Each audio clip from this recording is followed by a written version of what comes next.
Hey TV fans, welcome back. Board now, Rachel McDonald. This is going to be the third and final part of our special top 30 TV shows.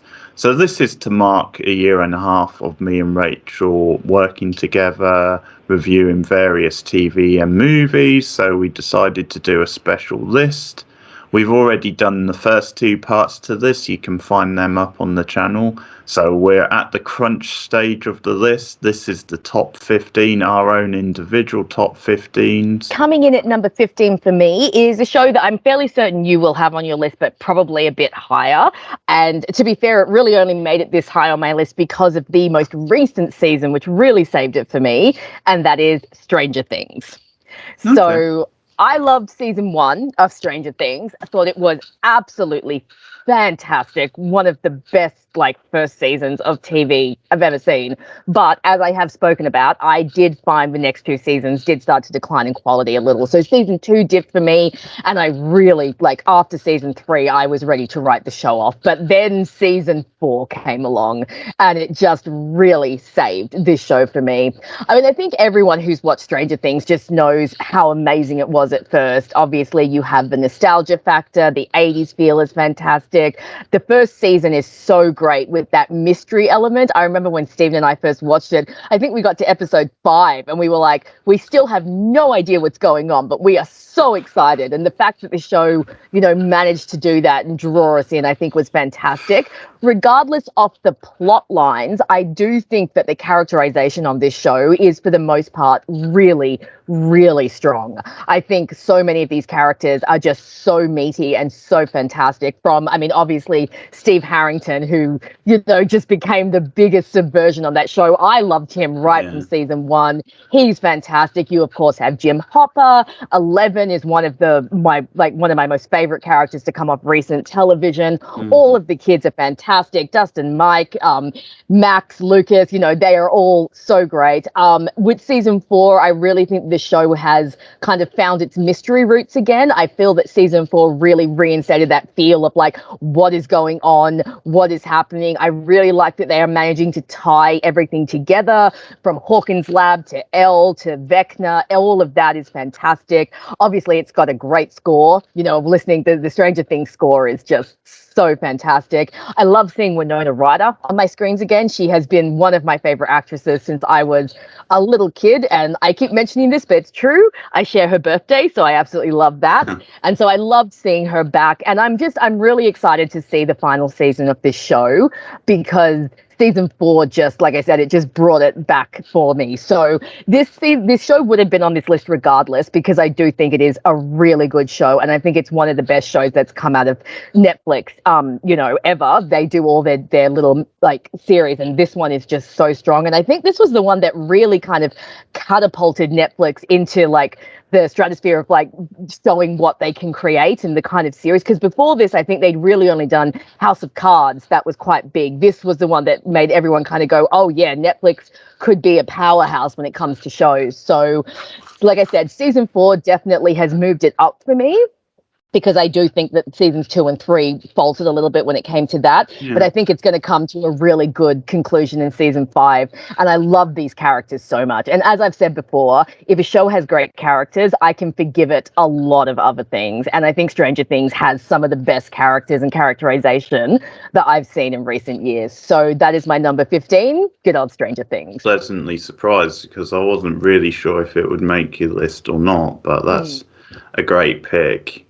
Yeah, I sort of feel it's taken the mantle from something like Lost as being epic style TV, event style TV, where you just have to watch the next episode. Like you said, it's got some great mystery plots. It's got some great character growth, it's a great coming of age show, which I always enjoy. I always enjoy seeing really smart, progressive teenagers. Yeah. And it definitely references some of the classics from 80s cinema, but it does its own thing with them. It doesn't feel like a copy and paste. So that's crucial. I love the Nightmare on Elm Street vibes from the recent series. Yes. And also what you said about characters, I think to me that is the most crucial thing Yeah. for TV, like the biggest selling point. It can go on good journeys with good, interesting characters. That goes a long way to the show being really great and Absolutely. compelling. It's refreshing to see how well they've used the budget, where like the effects in the most recent season I thought were fantastic. They were great, very good production value and costuming and sets. Yeah. Number 15, something very different, but it's another sitcom for me. It is the show about nothing. It's Seinfeld. Seinfeld, nice. So, like, everybody knows really about Seinfeld if you've never seen the show, but I'll just talk a little bit about sort of humble beginnings, because at the very end of the series, it obviously had become a phenomenon, and it had become one of the highest viewed well, certainly sitcoms of all time. And a big ratings hit for a good few seasons. So in the early seasons, there was some doubt over whether it would survive in the long term.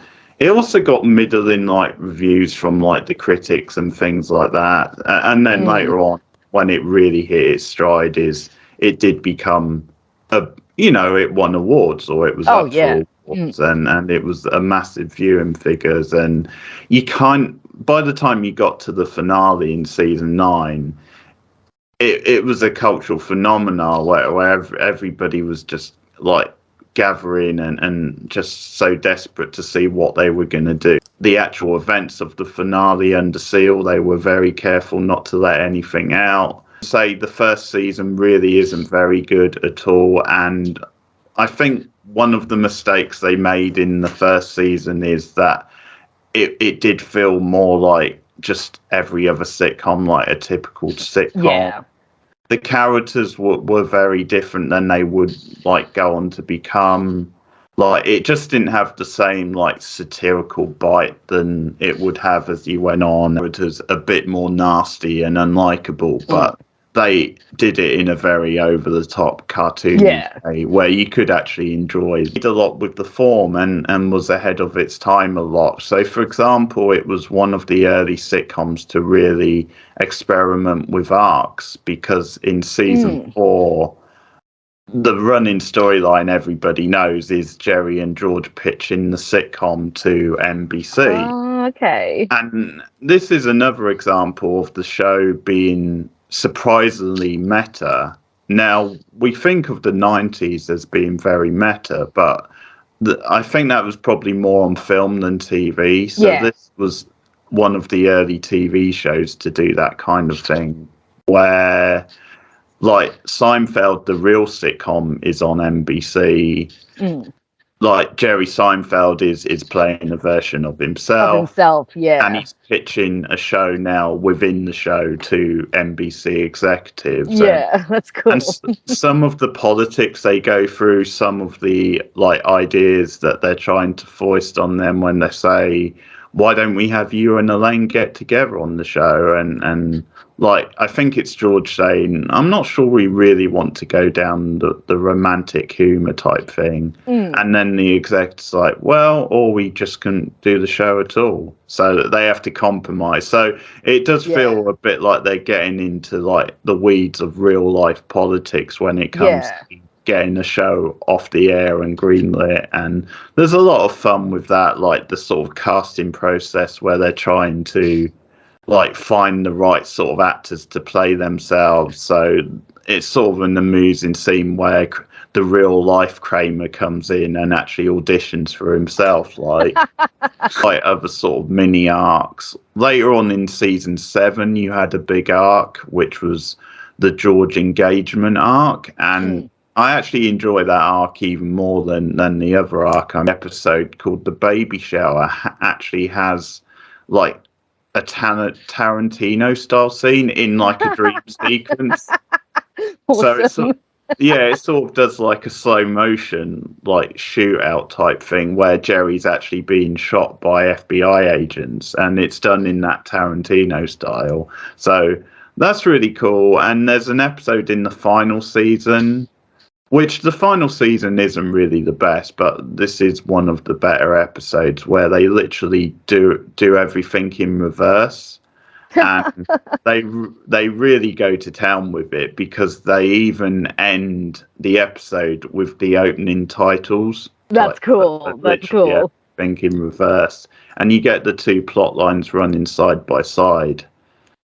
So it'll just be quirky things where it will actually show you, like Elaine will say, "How did I chip my tooth?" And then it will jump back and show you how she chipped it. So stuff like that.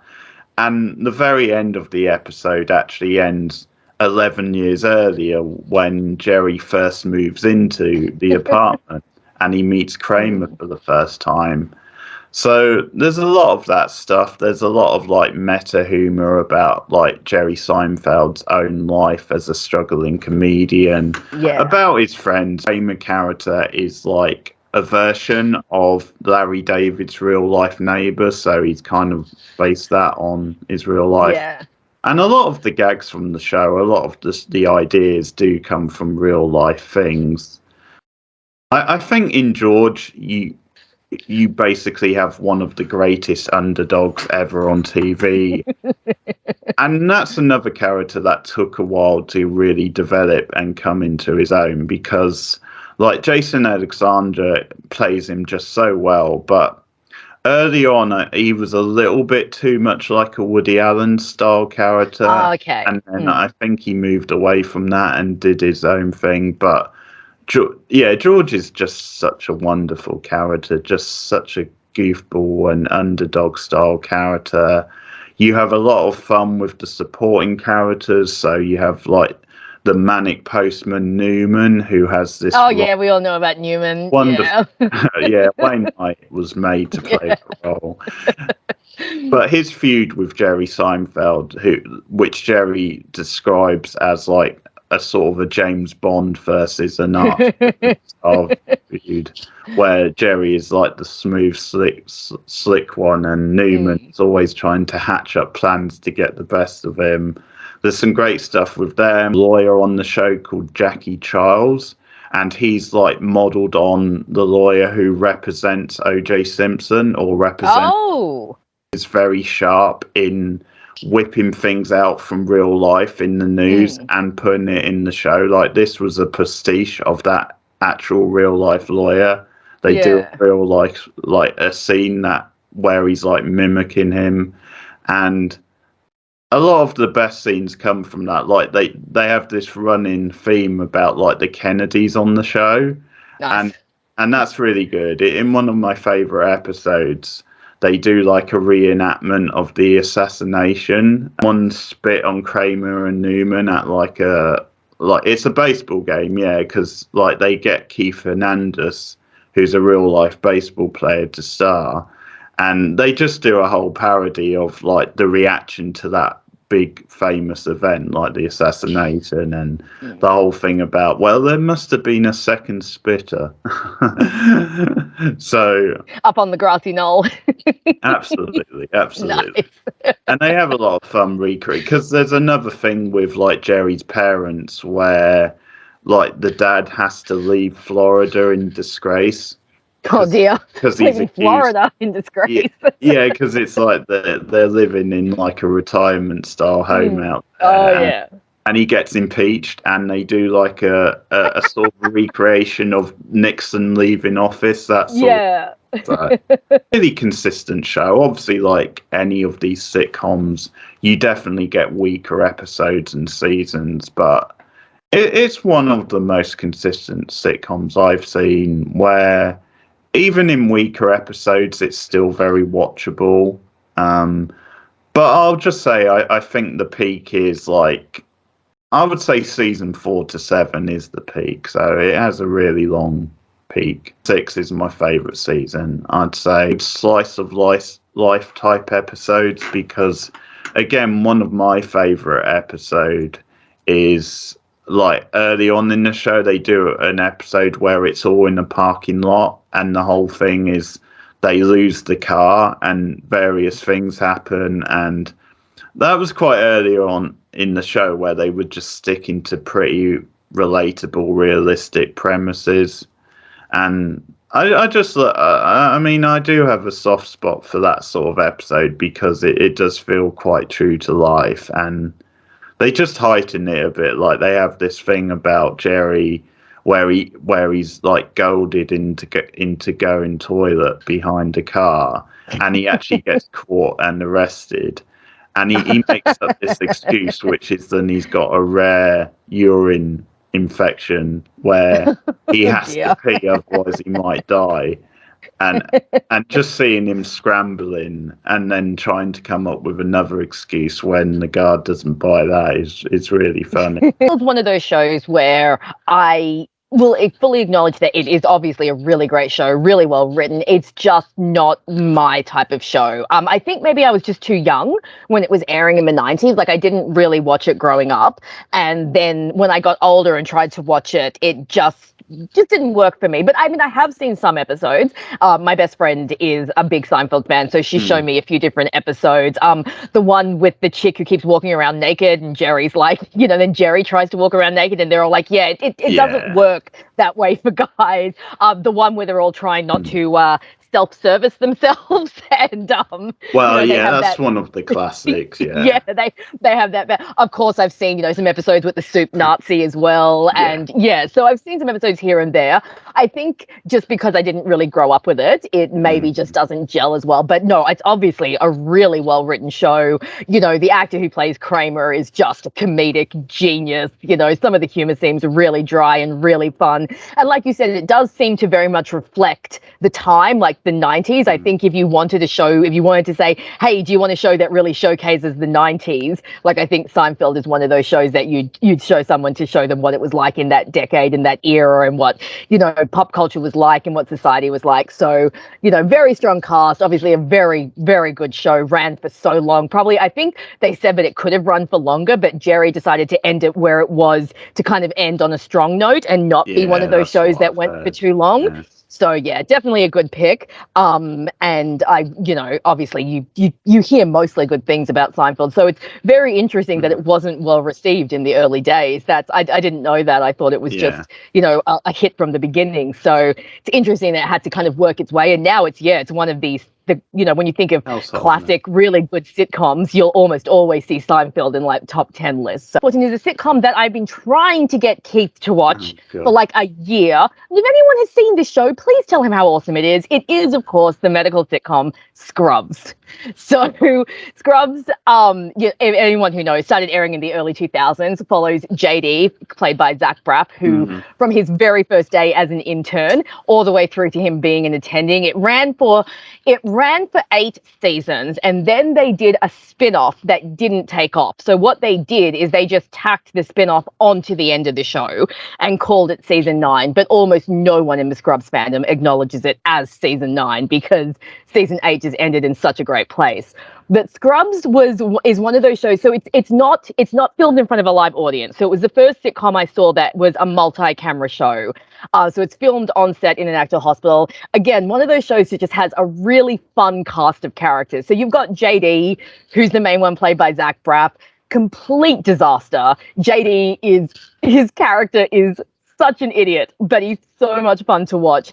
He has a really good heart and he's a really good guy, but he's also really stupid and makes a lot of mistakes and always gets inside his own head. He has like a running voiceover, so you always know his inner thoughts. His best friend, Turk, is played by Donald Faison. He is fantastic. JD and Turk have maybe the best male-male friendship on TV ever. These two just love each other so much, and there is so much fun to be had with their friendship, which is such an odd friendship, and it has all these ups and downs and this really fun dynamic of Turk sometimes being like this really cool black dude and JD being this really nerdy white guy that he hangs out with, and then their dynamic is really fun.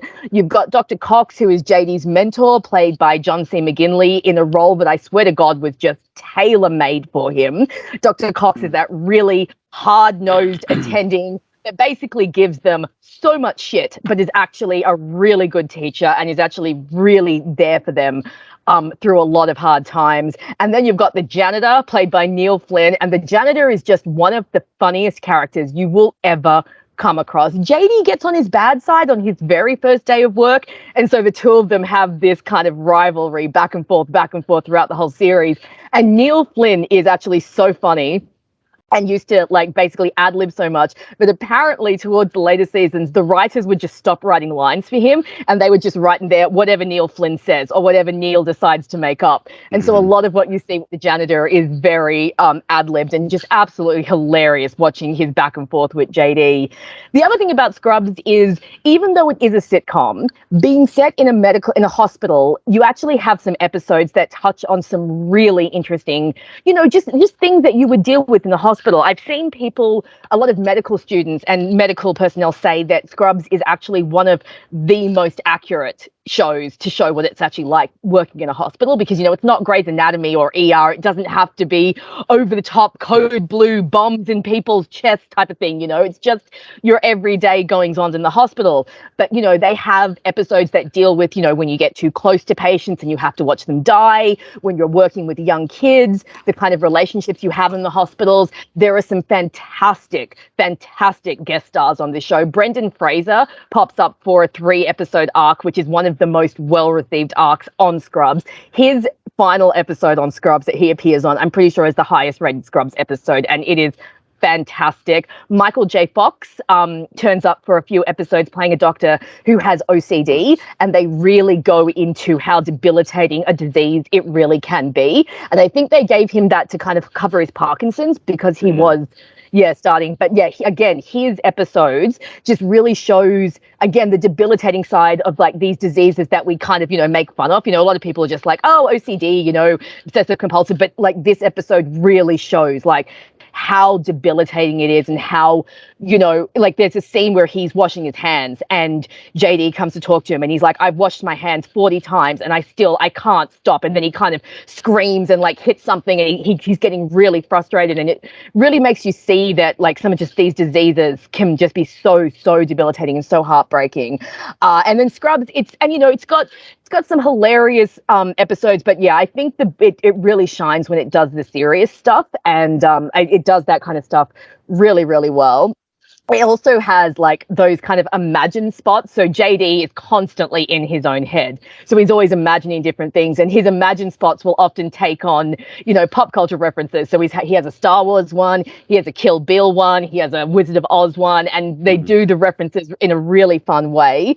It also has my second favorite musical episode of all time, because of course nothing beats Buffy Once More with Feeling, but the Scrubs musical is absolutely fantastic. It's another one of those musicals where every single song is just written absolutely tailor-made for every single character, and they all do their own singing, and it's a lot of fun. You have a central relationship of JD and Elliot, who are very on again, off again, a bit of Ross and Rachel going on, but not as annoying. And just a lot of the guest stars that pop in, even guest stars that you forget, like Ryan Reynolds pops in for an episode, John Ritter is in there for a couple of episodes, Heather Locklear pops in for a few episodes. You have a really great Courtney Cox turns up in the later seasons, and it's just one of those shows that's really easy to watch, very easygoing, very funny, really great characters, and a lot of heart. Like it really does have a lot of heart and a lot of warmth. So eventually I will make you watch it, even if I have to do that whole Clockwork Orange thing where I glue your eyes open and make you watch it, because it really is a fantastic show. It does go up and down a little bit. I would say the first 3 seasons are absolutely the pinnacle of the show, but the later seasons have got some good gems in them as well. And like I said, you need to count season 8 as the finale, because season 9 was just tacked on when the spin-off didn't work. So that's my number 14, Scrubs. If anyone's watching, tell Keith to watch it, because he's stubborn. So we are going to do this, people. We will get Keith to watch this show.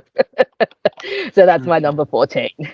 Yeah, very nice. The only surprise for me is that it's not higher. I thought this would be higher for you. So there's so many good shows out there. That's the problem. Yeah, a bit of a sitcom role, because my next pick is a sitcom as well, 30 Rock, which for me is a modern classic. And as I said, a bit like Seinfeld, it does have a bit of a meta type feel, because it is, of course, set at like a fictional version of the NBC studios in the Rockefeller Center, which gives me sort of fun memories because I have actually been to the Rockefeller Center, and, Oh, cool. it's a great place to be. Like, you really get that New York sort of vibe when you're there. But so yeah, it is sort of like almost a meta commentary on that sort of studio and like running a Saturday night like lifestyle show, which is the main setup of the show, where it's originally called the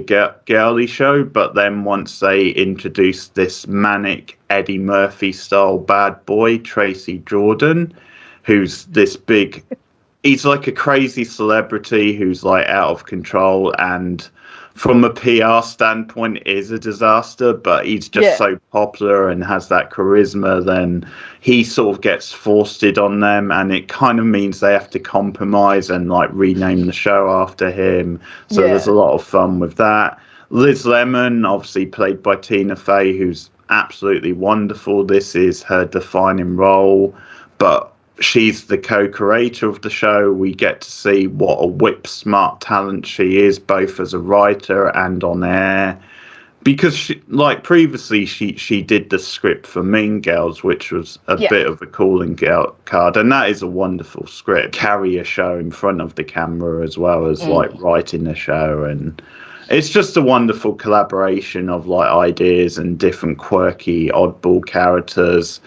And I think also it owes a little bit to Seinfeld, because I can see a lot of the Elaine character in like the Liz Lemon character. I think she herself has said she was influenced by Elaine, but it's once again, it's almost like this generation's version of that character, where it is a more progressive, a more ambitious, career-driven female who also gets to be a nerd and make an idiot of herself. And because she is the boss at work, a lot of times she has to be the butt of the jokes. And Tina Fey has a lot of fun doing that and showing that side of her. To see a female getting to lead a show like this and getting to like just be a nerd and screw up just as much as the boys can be. And it's like a madcap offbeat show. It's very stylish. The music is absolutely brilliant. The music is done by her husband, Jeff Richmond. Okay, cool. So that gives it a personal touch as well. But I've got the soundtrack somewhere, and the soundtrack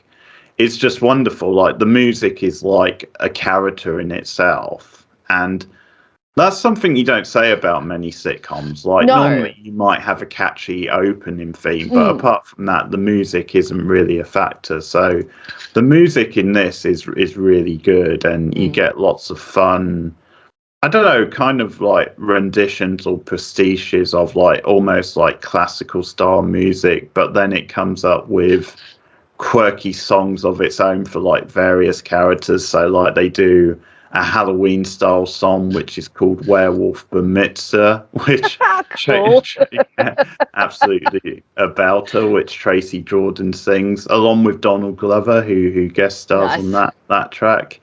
Yeah, you get like a tennis style southern type song which Jenna sings at some point. Jenna's another absolutely wonderful character. Jane Kowalski just throws herself into this role with so much gusto. And it's just a perfect like send up of like big like capitalist America, really. And also this really sharp satire on the entertainment industry and a lot of the politics. It's sort of funny watching it because there are actually jokes that suddenly seem a bit dated, which I think shows how fast we move, because this is obviously a recent show, but it's just one of those things, really.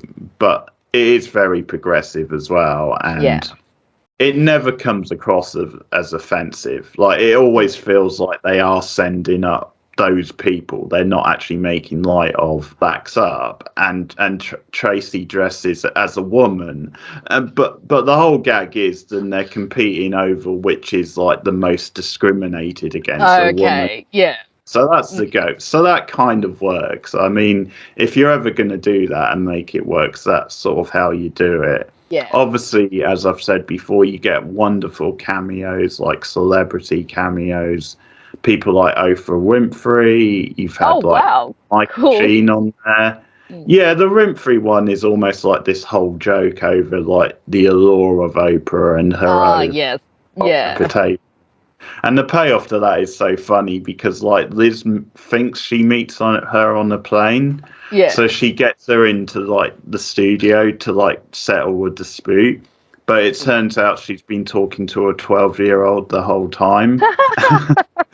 And because she's been on drugs, she didn't realise it's not Oprah. Oh, that's brilliant. That's the payoff. So great use of celebrity cameos. You get Jennifer Aniston in an episode where she's like sending up a good girl type routine, playing a more wild, sexy like character. Steve Martin's really good in an episode. And Alec Baldwin, it's worth talking about him because this is the role that restarted his career. Republican, big business guy, like total masculinity. But Baldwin just has the comic timing to burn where he just knows how to like send up that sort of character. And he's just got a good choice, I think, for a character like that because he's so charismatic. Alec Baldwin, that even when you hate him on screen, you still kind of love him. So, I think that's a good way to sum him up. He is a character you love to hate. And, and they have a lot of fun with like Republicans and the politics of like TV and big business because like in like season 2, he dates a congresswoman. And the gag is he doesn't realise she's like a Democrat. Oh dear! And she's played by I forget the one out of Sopranos who plays the wife, Edie Falco. Yes. So that's another great appearance. So they have a lot of fun with that. But yeah, I think 30 Rock is very unique, very entertaining, and it's just up my alley. You know, I think everything about it. It just deserved to be called a modern classic. And unlike Seinfeld, I think it is underrated because it never really got the sort of acclaim. I mean, it was up for some awards and it did win the odd awards, but not on the same level as something like Seinfeld. And the ratings were nowhere near as big as Seinfeld. It was always a lot more modest because I know in the States it shared a time slot with The Office. Oh, okay, which is a nice sort of double bill, but like The Office was a much bigger ratings winner. So it's a shame, you know, because I think 30 Rock, because of that, is underrated. So that's my number 14.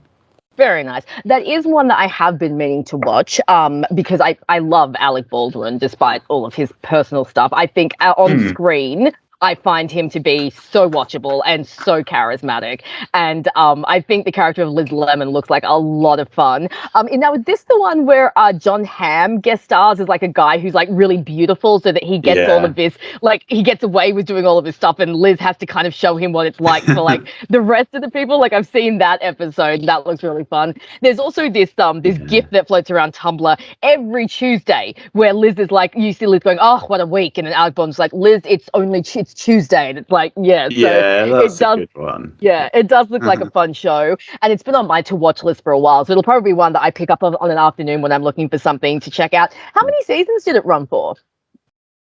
7, I think. Oh, okay, quite so a long ran for run. a decent amount of time. Okay, yeah, definitely we'll have to check that one out because it looks like it's got a good cast, and the little clips that I have seen of it have definitely made me giggle, and it definitely looks like a great show. The Mike Flanagan outing, The Haunting of Hill House. Yes. So I know it was only one season, but oh my God, did that show just completely blow me away. I mean, we did our full, review of the entire show and really got in depth with the characters and the episodes. But, everything about that series I thought was just absolutely perfect. So first of all, the adaptation of The Haunting of Hill House, turning it into a family drama, turning it into a big psychological drama, which, Flanagan obviously does really well.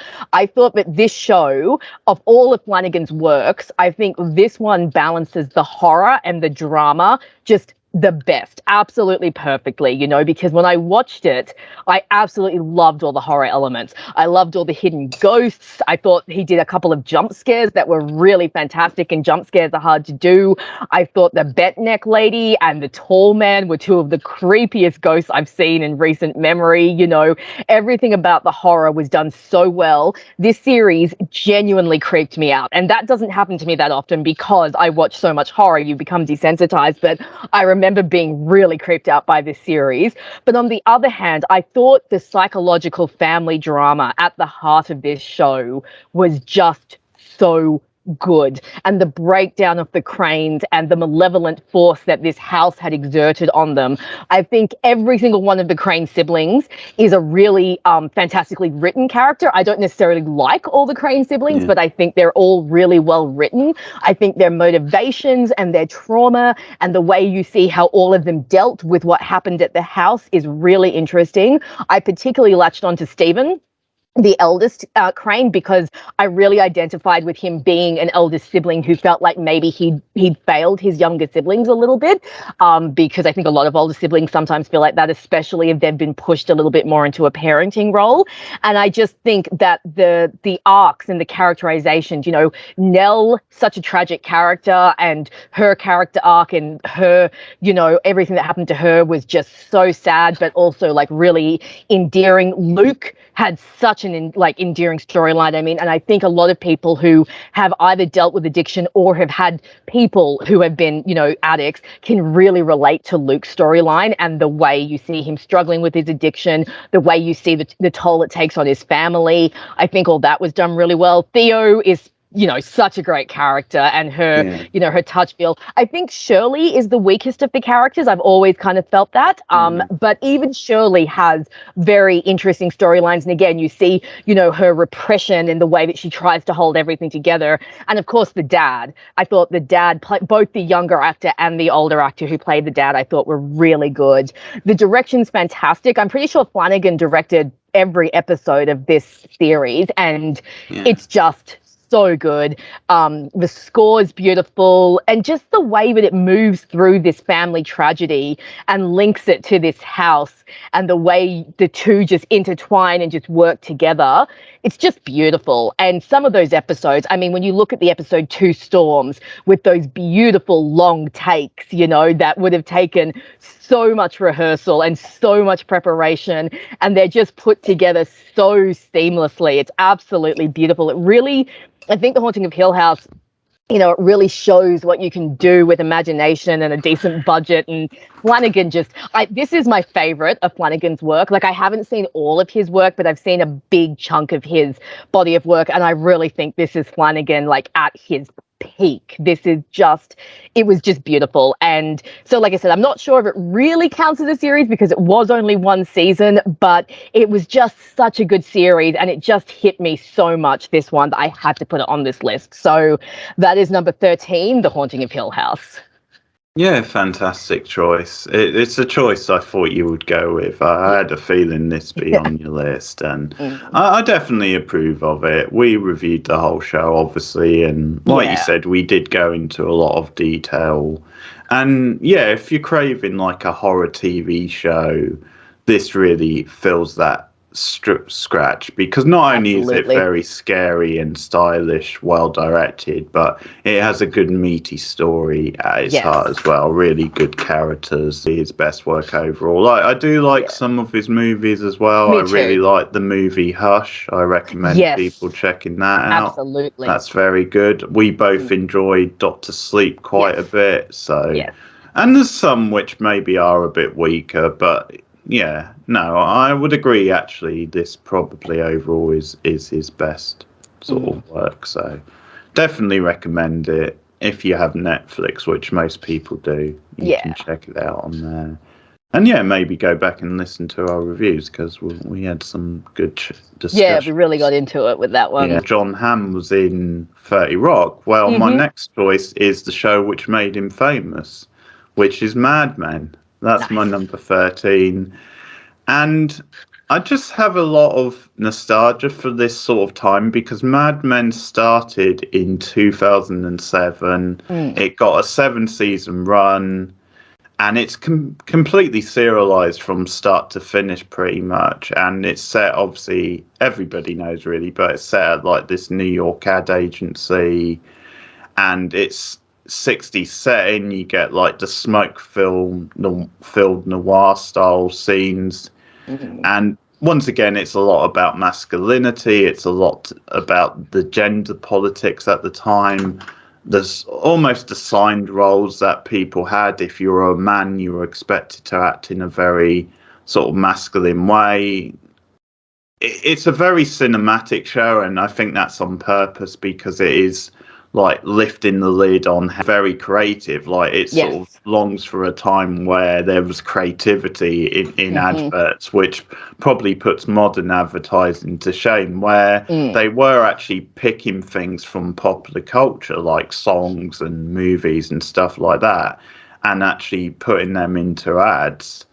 But also it's very critical of the time and some of the politics, some of the restrictions. If you are a woman, Peggy Olsen character played by Elizabeth Moss, it's so compelling to watch her journey over 7 seasons because she starts at a point where she's basically a secretary at the firm, and she's like the assistant to like the Don character, and she's just expected to just live up to the typical female role of the time, where she's expected to do her duties, she's expected to serve the man. And the reputation from the other secretary is then you just do that, you just do the basics, and you just sort of be pleasant, and the rest of the time don't have a voice almost, and don't get involved in like any other business, because you have like the long running secretary Joan, who introduces Peggy to this world, and she's a very savvy character in her own right, and she does have a nice arc of her own. But yeah, she's obviously come up with that tradition, and she sort of shows Peggy the ropes, and they definitely have a charming little friendship. But yes, I do like their dynamic. This was obviously one of the big early roles for Elizabeth Moss, which really got to show her whole range. She has a fascinating relationship with the Don character played by Anne, because at times it's sort of a depressing relationship, but at times it can be very human and subtle as well. And it's sort of intriguing to watch her slowly gauge his respect. And at times he'll just like take her for granted, which is really painful. It's Don. He can be the worst sometimes. He is his own worst enemy at times. That's the thing. But then that's what makes him a fascinating character in himself, because he at times is the smartest man in the room, but he lets his own ego get in the way. Yeah, he does. He is a very frustrating, very cold character at times. Like he does look like a classic sort of moody, masculine leading man. That's kind of what he looks like, and that's why the casting of Jon Hamm works so well. Absolutely, just perfect. But one of the best things about Mad Men as a show is the way it uses the setting to open up these issues, these sort of water cooler style issues, but also the way it covers actual real life events. Yes. So I think one of the best episodes is where they all learn about the assassination of Kennedy, and just the way it hits everyone in the office. And it's almost, I sort of feel like the Kennedy assassination is like the version of that era. It's like the version of 9/11 in recent era. It just feels like that sort of shocking event where it becomes like a television event almost, where people, it's weird to think of it because it's so morbid and so like real and shocking, but because it's the president, because you never really think something like that would happen to a president. And this is obviously a president who, generally speaking, was well loved. But But even though you've got certain people around the office who are actually quite conservative, you do see how hard it hits them. Oh yeah, yeah. And it's done really well. Something that gathers people around. The choice of music in that episode is very good as well. Some great musical choices throughout the show. Oh, Mad Men's got some fantastic music because it gets to utilize all the music from the 60s, and it's a great catalogue to go through. So, yeah, it's fantastic.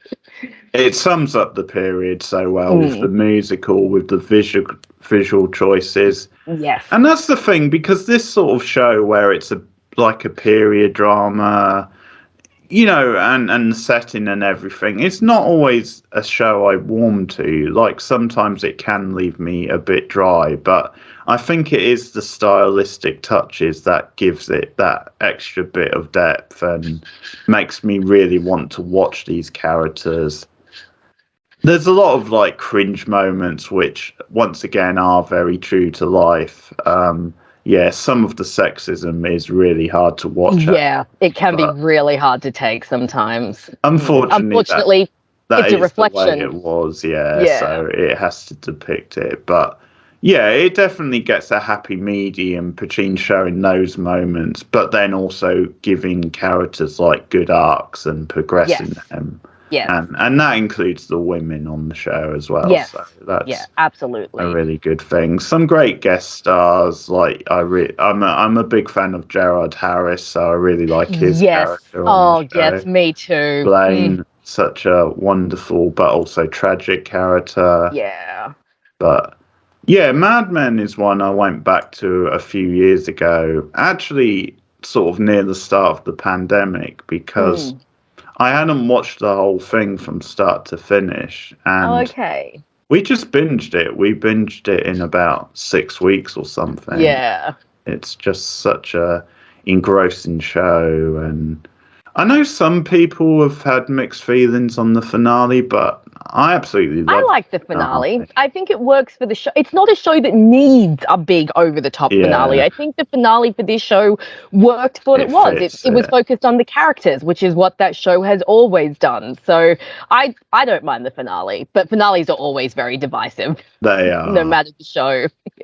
But yeah, the very final shot of Mad Men is the perfect choice, and I won't spoil it because there's people who haven't seen it, but you know, just for the Don character, it's like so perfect to end on that shot, and you can definitely read it one or two ways, like how it actually ends, which is something I really approve of. So that's Mad Men, my number 13, and very nice. I think possibly a show we'll review at some point. I think so. There's a lot to talk about there. No, that's great. Well, I will reserve my comments, not to give too much away, but this may pop up down the track. But Brooklyn Nine-Nine. Okay. So I love Brooklyn Nine-Nine. So this one I think started airing early 2010s, I think it was. And I didn't watch it at first. I just heard about it and I was like, oh, another cop show, you know, won't offer that much. But then I just kept hearing more and more about it, how great it was, how diverse it was, how it covered all these different topics. So I finally sat down to watch it, and it is fantastic. First of all, the humor in this show is so on point. It is just absolutely hilarious, and everyone who's in the show has fantastic comedic timing. Obviously, it's led by Andy Samberg, who a lot of people do know from either, I think it's Lonely Planet is his band, and he's also done a lot of Saturday Night Live appearances, and he is fantastic as Jake Peralta, who is kind of in the beginning the cowboy cop. Like, he just wants to go out there and fight bad guys. He's not really interested in doing like the rest of the job that well. So it starts when they get their new captain, Raymond Holt, played by Andre Braugher, who is he's the straight man in this, and he is so funny because he's like a classically trained like Shakespearean actor, so he really brings that to the role of Holt. Holt is a great character. You know, he is a gay black police officer, and they definitely follow his struggles in being, you know, a gay black police officer and what that meant for when he started in the 70s and the discrimination he faced. It's got a really great diverse cast because you've also got Terry Crews, who plays Sergeant Terry Jeffords. And again, Sergeant Terry Jeffords is one of those great subversions. Like Terry Crews, if you've seen the man, he's huge, you know, he's all buff and ripped. But Terry Jeffords is this beautiful, sensitive, like sergeant who looks to his team like he's like a proud mama hen, is how he describes himself. And he loves his yogurt, and he builds fairy tale castles for his daughters, and he knows how to make origami swan napkins, and he's just like the most precious thing ever. Then you've got Amy Santiago and Rosa Diaz, who are both Latino women who are both fantastic. Amy is like this absolute nerd of a suck up. She just is the biggest brown noser, but she's also like fantastically just ambitious and amazing and smart. And Rosa is like one of those kind of characters that's like, she looks like she could kill you, but she's actually a cinnamon roll. So she looks really scary and tough, but she's actually beautiful. We've got Charles Boyle, who is just this great little character who just has so much fun. He's a food blogger, so they have a lot of fun with that. And again, because it's a show set in a cop show, in a cop, you know, in a police precinct, they do touch on some serious issues. Now, unfortunately, the last season went a little too far with this because relations between the public and the American police system were getting very shaky, I think, in the final season. So they kind of tried to address that within the show.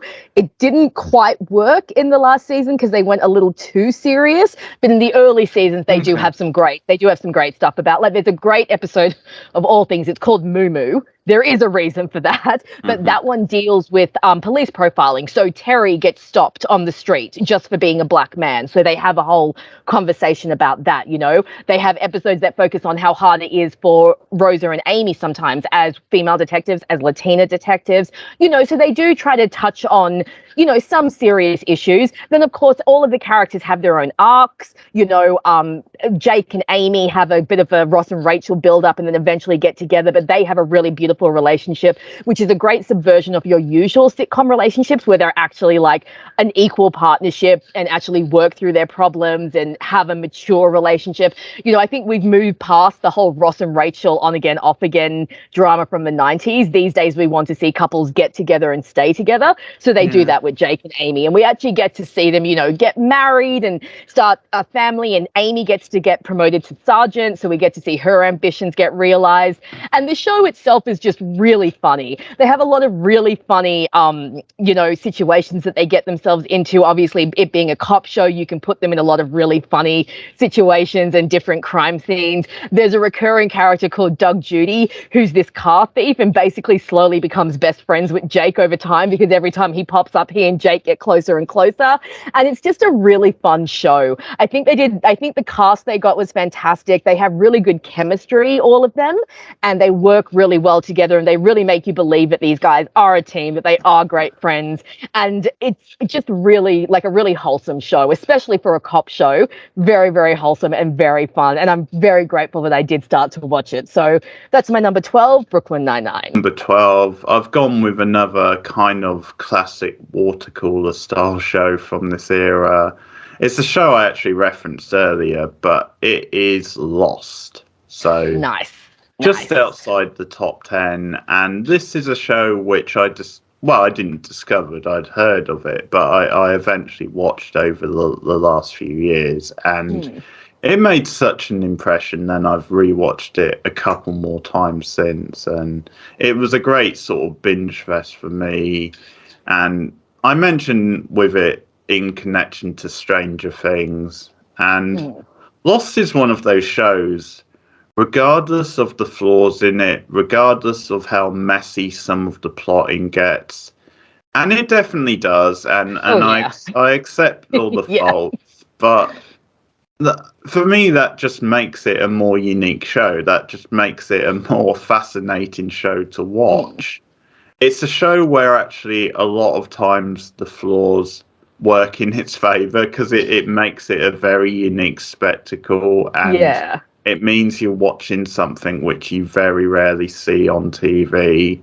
But regardless of that, no matter where you stand on that stuff, and there's definitely weaker episodes, and like season 6 has its ups and downs. Like the first part of that season is a bit of a slog to get through.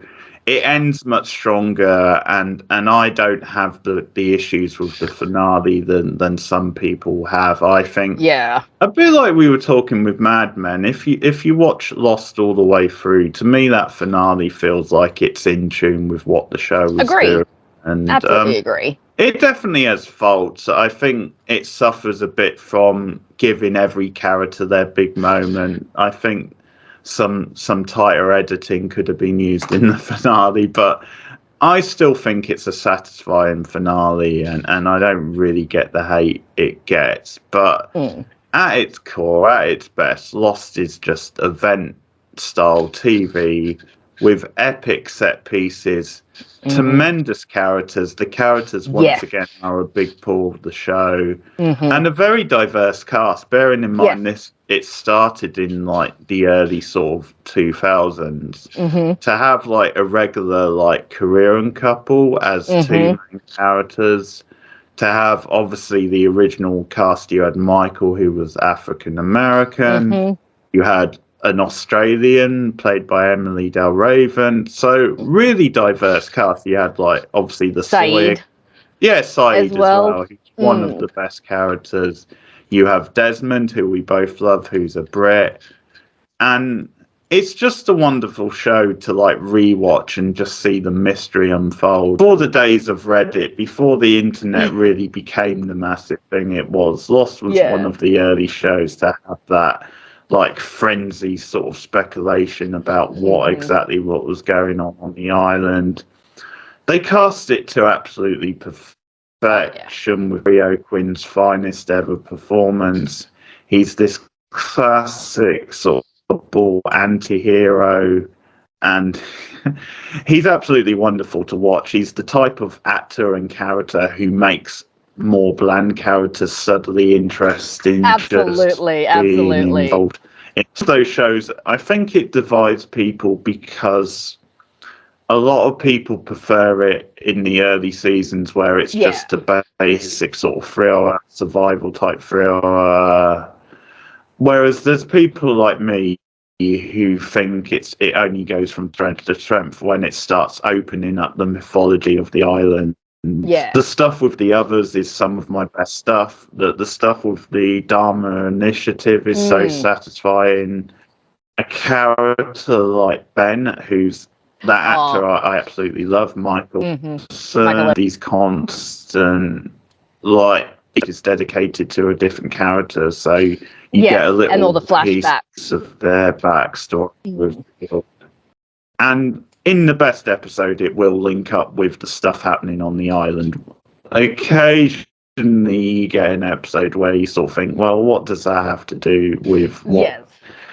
The Jack episode definitely feels like that. Which dramatic music, the score from Michael. The score for Lost. You know, it's heartbreaking, isn't it? And it's just so epic.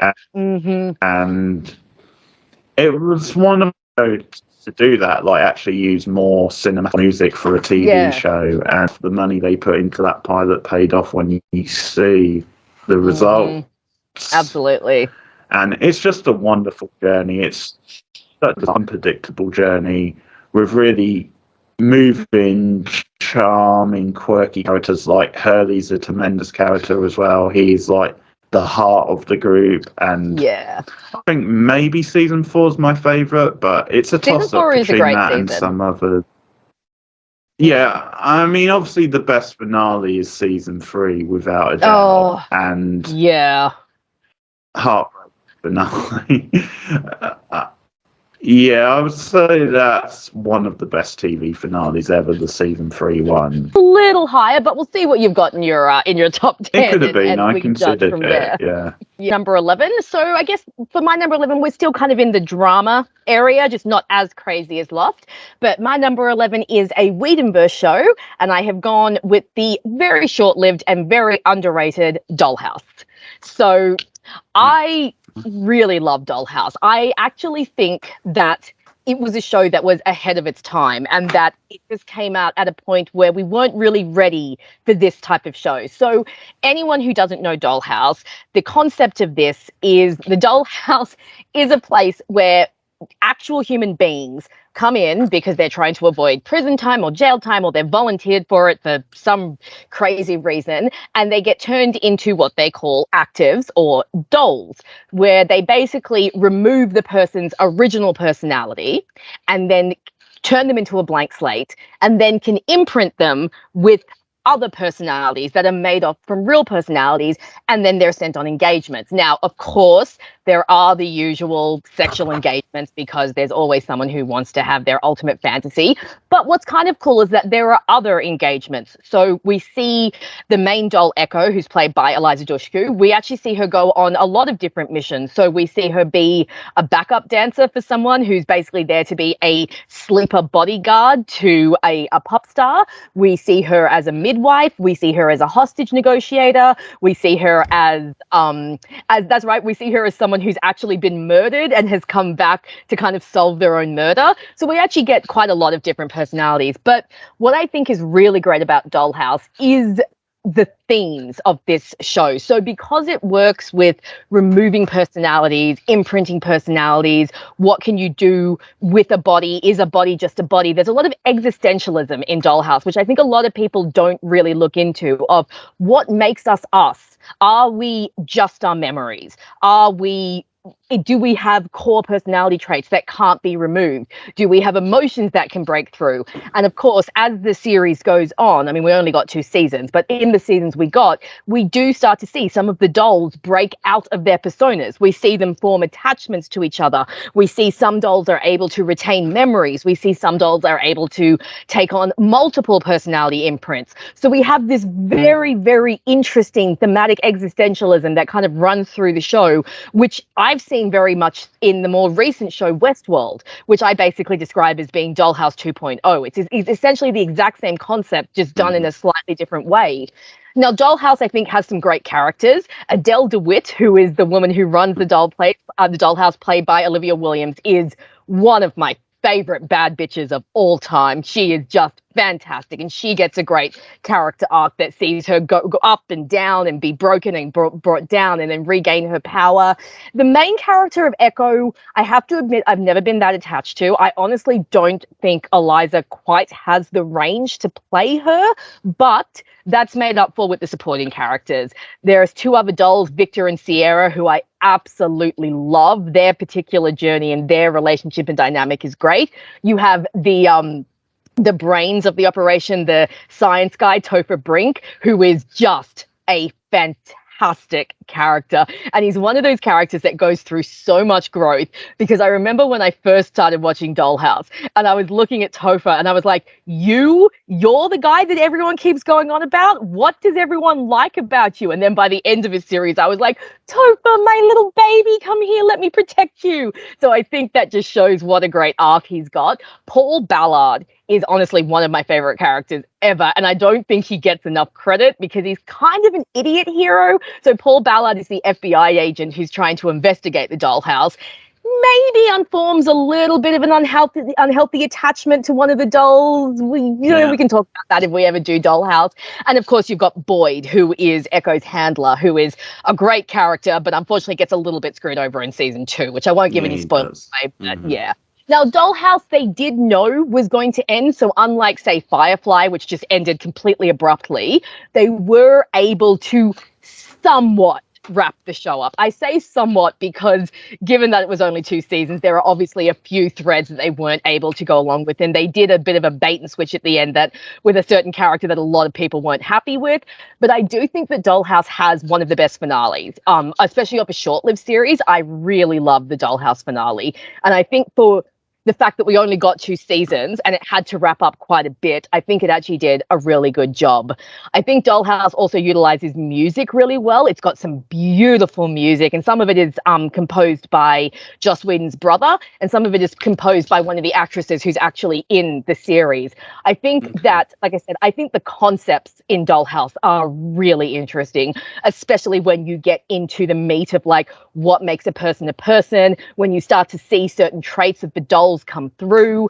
I just think that's fantastic. There's a lot of like ethical questions, like, you know, what happens when you send someone's body out to do something, but they're not still in their body, things like that. I just think that had it had a longer time, it could have really developed into a very deep, very cerebral show. And I think it is a pity that we didn't get that chance. Like I said, I really think Dollhouse was ahead of its time. And I think it just aired at a time when we just weren't ready for a show that was this uncomfortable. But I think if you tried to air it now, it would be a lot better received, because we've had more shows like it since then that have dealt with bodily autonomy and what happens, you know, when your mind is invaded, and what makes a person and things like that. So Dollhouse, I think, is one of the more underrated Whedon shows. It does tend to get lost a lot when people talk about Buffy and Firefly. You know, those tend to be the big ones. But I think Dollhouse is very underrated and that everyone should really give it a go, because I do think for what they had, only 2 seasons, they actually did a pretty good job with it. Of course, there's a lot of Whedonverse alums in it. You've got Eliza, Alexis Denisof shows up, Amy Acker, of course. So, you know, you'll get to see some familiar faces. And yeah, I just think it's a pity that we didn't get longer with this show, because I really would have liked to see what it developed into, because it really gripped me, this one, and I really liked it. So that is my number 11, Dollhouse. Dollhouse is underrated, yeah. And I also agree it was ahead of its time, especially on network TV. I think that's why. Maybe if it was HBO, it might have had a better chance, that sort of network. And I think it does get better as it goes on. Yes. So personally, I prefer season 2 because I do as well. I like because how it opens up the world and the mythology of the show could have been something special. Like, absolutely, with a really high concept sci-fi show like that, you really want a good 4, maybe 5 seasons so they can properly explore. My number 11 is another big hitter from recent TV. And it's a show which many people would have higher and many people would have as their number 1. But hey, it's my own personal list, so I've only seen it once, which is why I'm placing it here. But that is Breaking Bad. Ah, nice. Okay, yep. So Breaking Bad was one of these real surprise hits that really sum up this golden age of TV, where if you put down the premise of Breaking Bad on a bit of paper, if you told it to the average person in the street and said, this is going to be a really big pop culture TV show, this is going to be a really popular, critically acclaimed show, I think they would have laughed at you, really, because it does have a very... It does have a funny premise, doesn't it? Niche and very unique, and... I think it sums up what appeals about modern serialized TV, making niche premises like that into mainstream style shows. And I think every episode of Breaking Bad feels like a very low budget, stylistic, experimental art house movie than you probably would have got in the 1970s.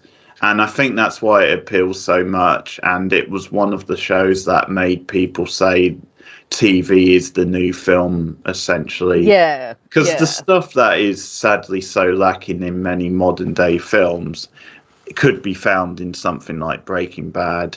It has a great hook from the start, a great emotional arc to White.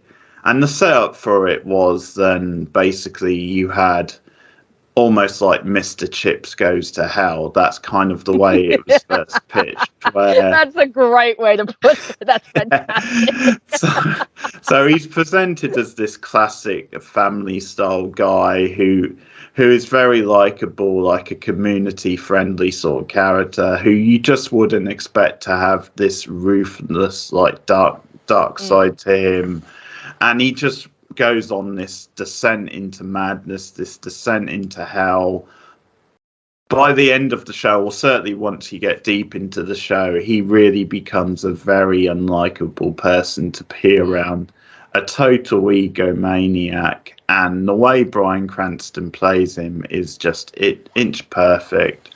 Like, the character is given the full show to really build this character up and just go on this fantastic journey where at the start of the show you have a lot of sympathy for him, but slowly that fades away. But he is one of those great anti-villains of TV where even though you hate him in many ways, it is just really compelling to watch him go into madness and these heist style situations where him and the other main character on the show, Jesse, gets into trouble, and just watching them and thinking, how the hell are they going to get out of this one? That is what makes the show so compelling to watch. And it is just a tremendous slow burn, character-driven thriller. And that's what it is. It's a completely serialized story all the way through, and it just builds and builds, and is one of the most consistent shows ever on TV. The writing of it, the characters, the acting.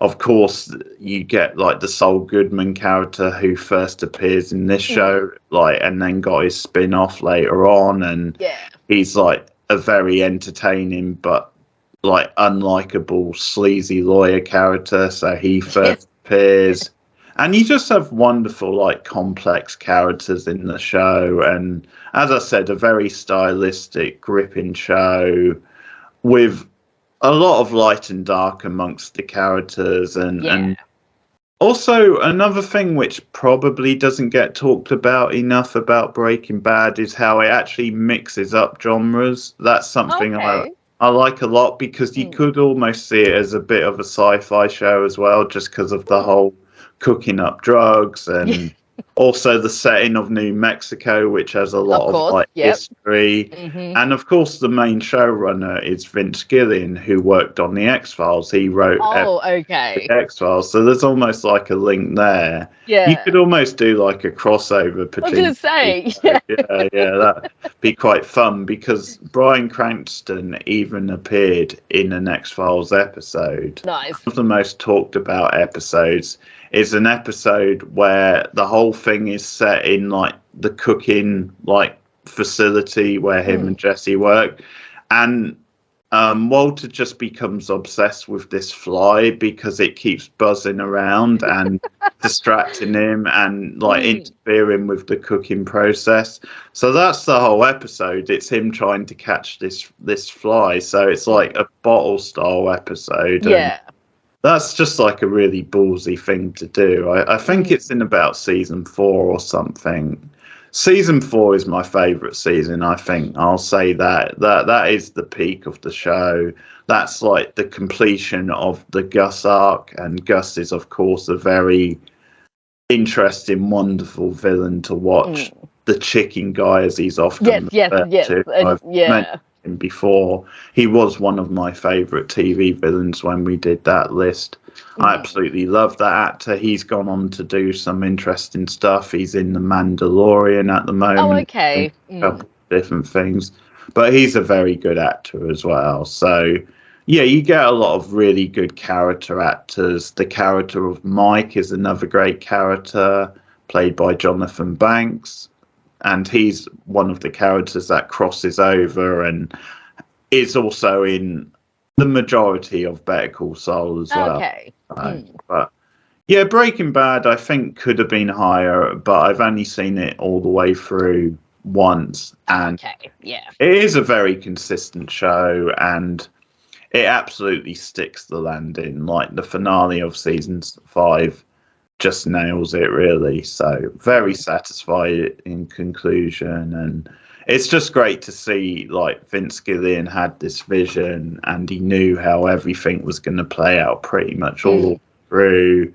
And you just also, I mentioned sci-fi thriller, but also it's a black comedy as well. There's a lot of good black comic lines and like interaction of Danny Trejo. I love Danny Trejo. And like his fate, that's like a darkly funny sort of turn. I meant to get around to watching, but just haven't. I will at some point, because obviously I hear nothing but good things about it. And the few GIFs that I've seen do, like when you were saying it was a bit of a black comedy and stuff like that, I'm like, yeah, I've seen that through the GIFs. There was one GIF that's always circulating of him like throwing a pizza up onto a roof with like no context. Okay. And that one circulates a lot. Yeah. And yeah, so I will eventually get around to watching it because yeah, I mean it's obviously been so highly, acclaimed, and everyone's talked about how great it is. And it does sound like it's got a nice complete storyline. And I really like when showrunners are able to do that, able to see their vision through, because a lot of the time, network execs come in and you get meddling from outside, and then the shows end up going in different directions. So if you can have someone who actually sees their vision through to the end, that's actually really cool and does tend to make for a tighter show. Yeah, because this, of course, was AMC, which is the same network as Mad Men. So they have a pretty good reputation for giving creative freedom to the writers and stuff. I will kick my top 10 off with a show that we have actually been reviewing at the moment, and that is good old Buffy the Vampire Slayer. So Buffy was actually my favorite show for the longest time. I've been watching this since I was a teenager. I started watching, I think the first episode I ever saw was Becoming, which let me tell you, that's an episode to start Buffy with. So I think that's why I'm such a Bangel shipper. But then as I got, so I think I just saw that when I was first 13 or 14. And then over the next few years, I slowly got my hands on all of the seasons and watched all the show and finally managed to sit down and watch it all the way through. I have always loved Buffy. I mean, what's not to love about it? It was a show that was right up my alley. I love the supernatural. I love vampires. I love a strong female character in the lead. And Buffy, with all of its quirkiness and all of its fun. I mean, we all know I have a very soft spot for season 1. I love the 90s horror vibes that season 1 has, and the kind of campiness of it, and the cheesiness of some of the costumes and some of the outfits. The puppet show is so cheesy but so much fun. I have such a soft spot for Teacher's Pet with that horrible praying mantis suit. And then of course, as the seasons go on, you start to get these fantastic arcs. Season 2, when we did our review, we really talked about how that really kicks off with the Angelus period and Spike and Drusilla, and really showed what the show could do when it developed really strong arcs. Obviously, it's got some fantastic characterization. I mean, Buffy Summers is an incredible character, and watching her journey is absolutely amazing. And of course, she's got the great supporting characters in Willow and Xander and Giles, Angel, Cordelia, who I think the high school years in particular are the strongest of that show. And obviously in our reviews, we really delved into it, but I love the way they use the demons and the monsters as metaphors for high school, the way they use the horrors of high school, being on a literal hellmouth, things like that. Fantastic villains. Obviously I mentioned Angela, Spike and Drusilla, the mayor in season 3. As we were talking about recently, even season 4 is stronger than we remember, a little bit up and down. And then I think season 5 is honestly one of the best seasons, if not the best season of the show. Now, the reason Buffy has fallen from number 1 to number 10 over the years are unfortunately the last 2 seasons, which I struggle with a lot, and where I actually think the show starts to fall quite a bit. I think it would have been a stronger show if it had ended at season 5. I think season 5 was I think The Gift is honestly one of the best season finales ever.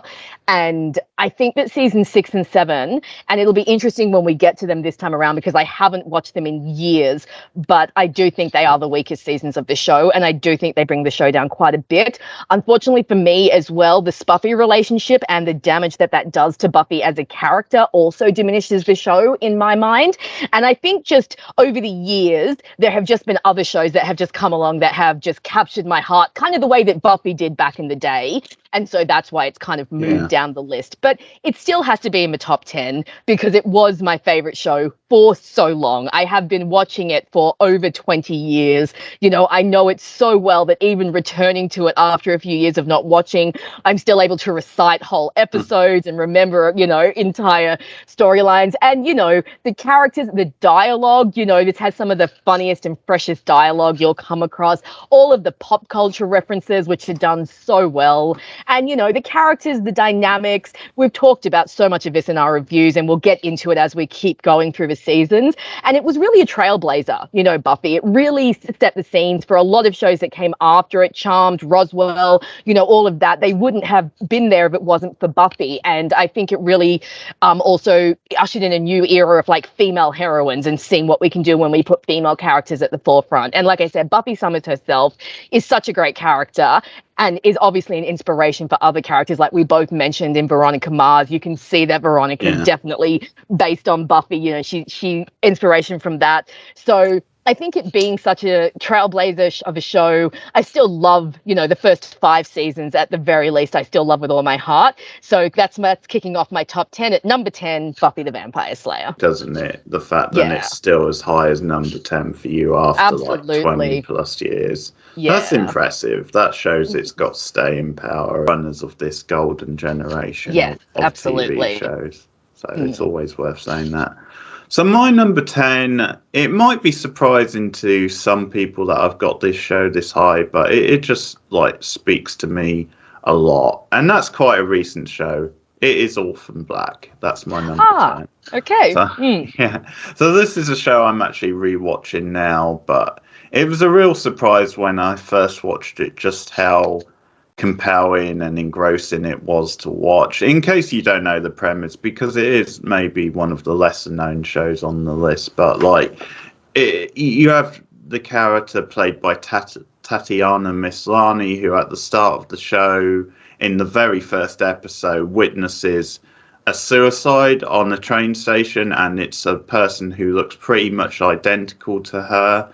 So then after that, she starts digging in further, like into that person's life, living that character's life for a while and almost going undercover. And I mean, anyone who knows anything about the show, mild spoilers, you'll know that it's a show about clones where Tatiana Maslany, her character Sarah, slowly starts getting to see that there are other people that look identical to her. So it's almost like a whole family of clones where it has this whole lineage. And so it becomes this really high concept sci-fi style, mystery style show where once again it's completely serialized from the start to the finish. There's 5 seasons in total. 10 episodes a season, so you're getting a decent amount of episodes, but it's not big, sprawling 20 plus episode seasons, so quite nicely contained.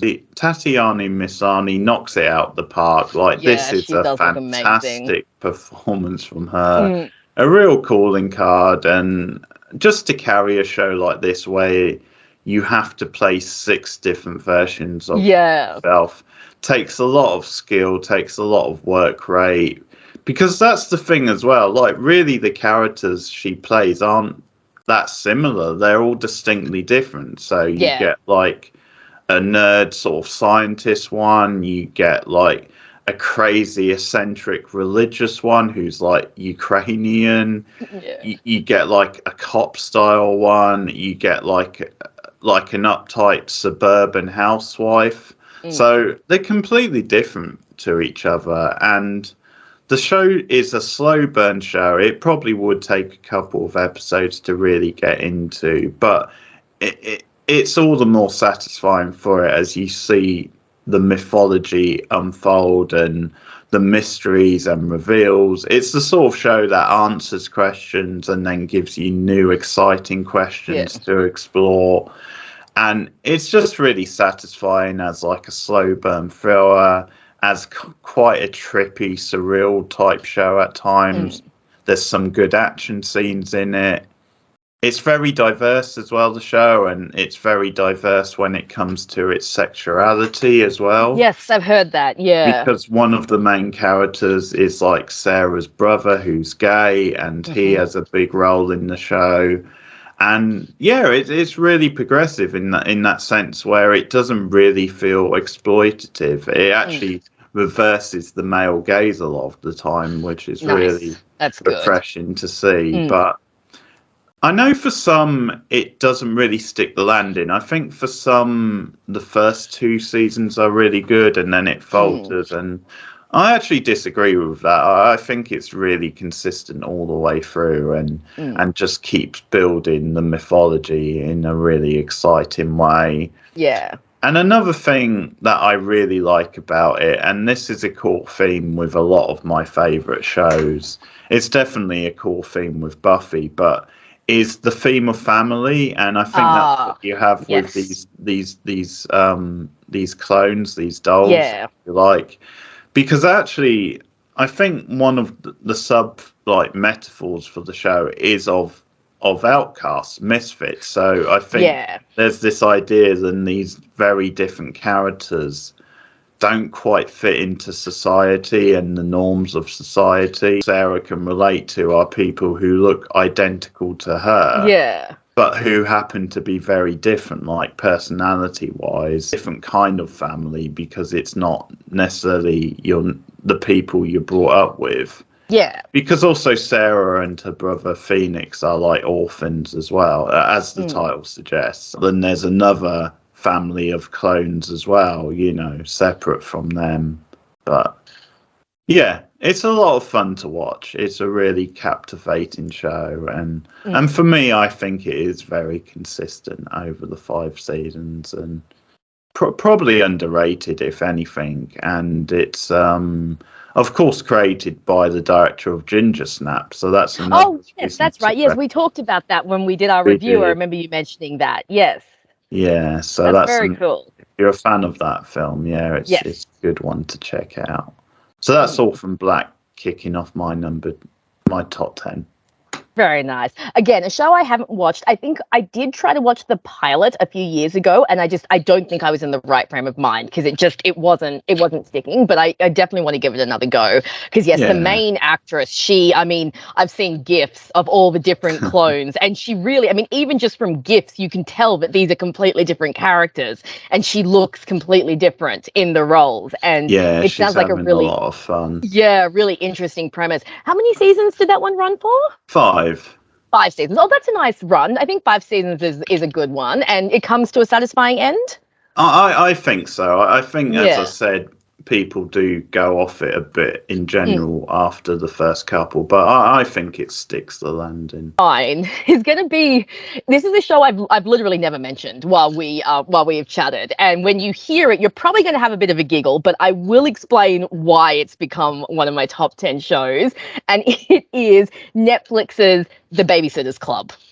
Let me explain. All right, so I'm a child of the 90s, so of course I grew up reading the Babysitter's Club books, which came out in the 90s and were a hugely popular serialized book, focused on 7 girls about the age of 12, 13, who of course formed a Babysitter's Club.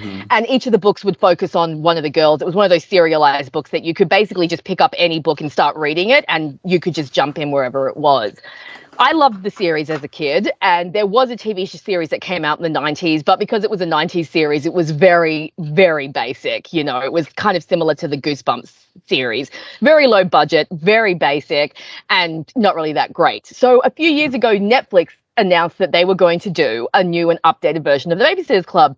And I was really, really not enthusiastic at all because so many recent remakes and adaptations have just not stuck the landing. I was worried it was going to be too woke and too modern, and I was like, how are they going to work in the fact that these girls get calls on a landline when we live in 2023 and no one has a landline anymore?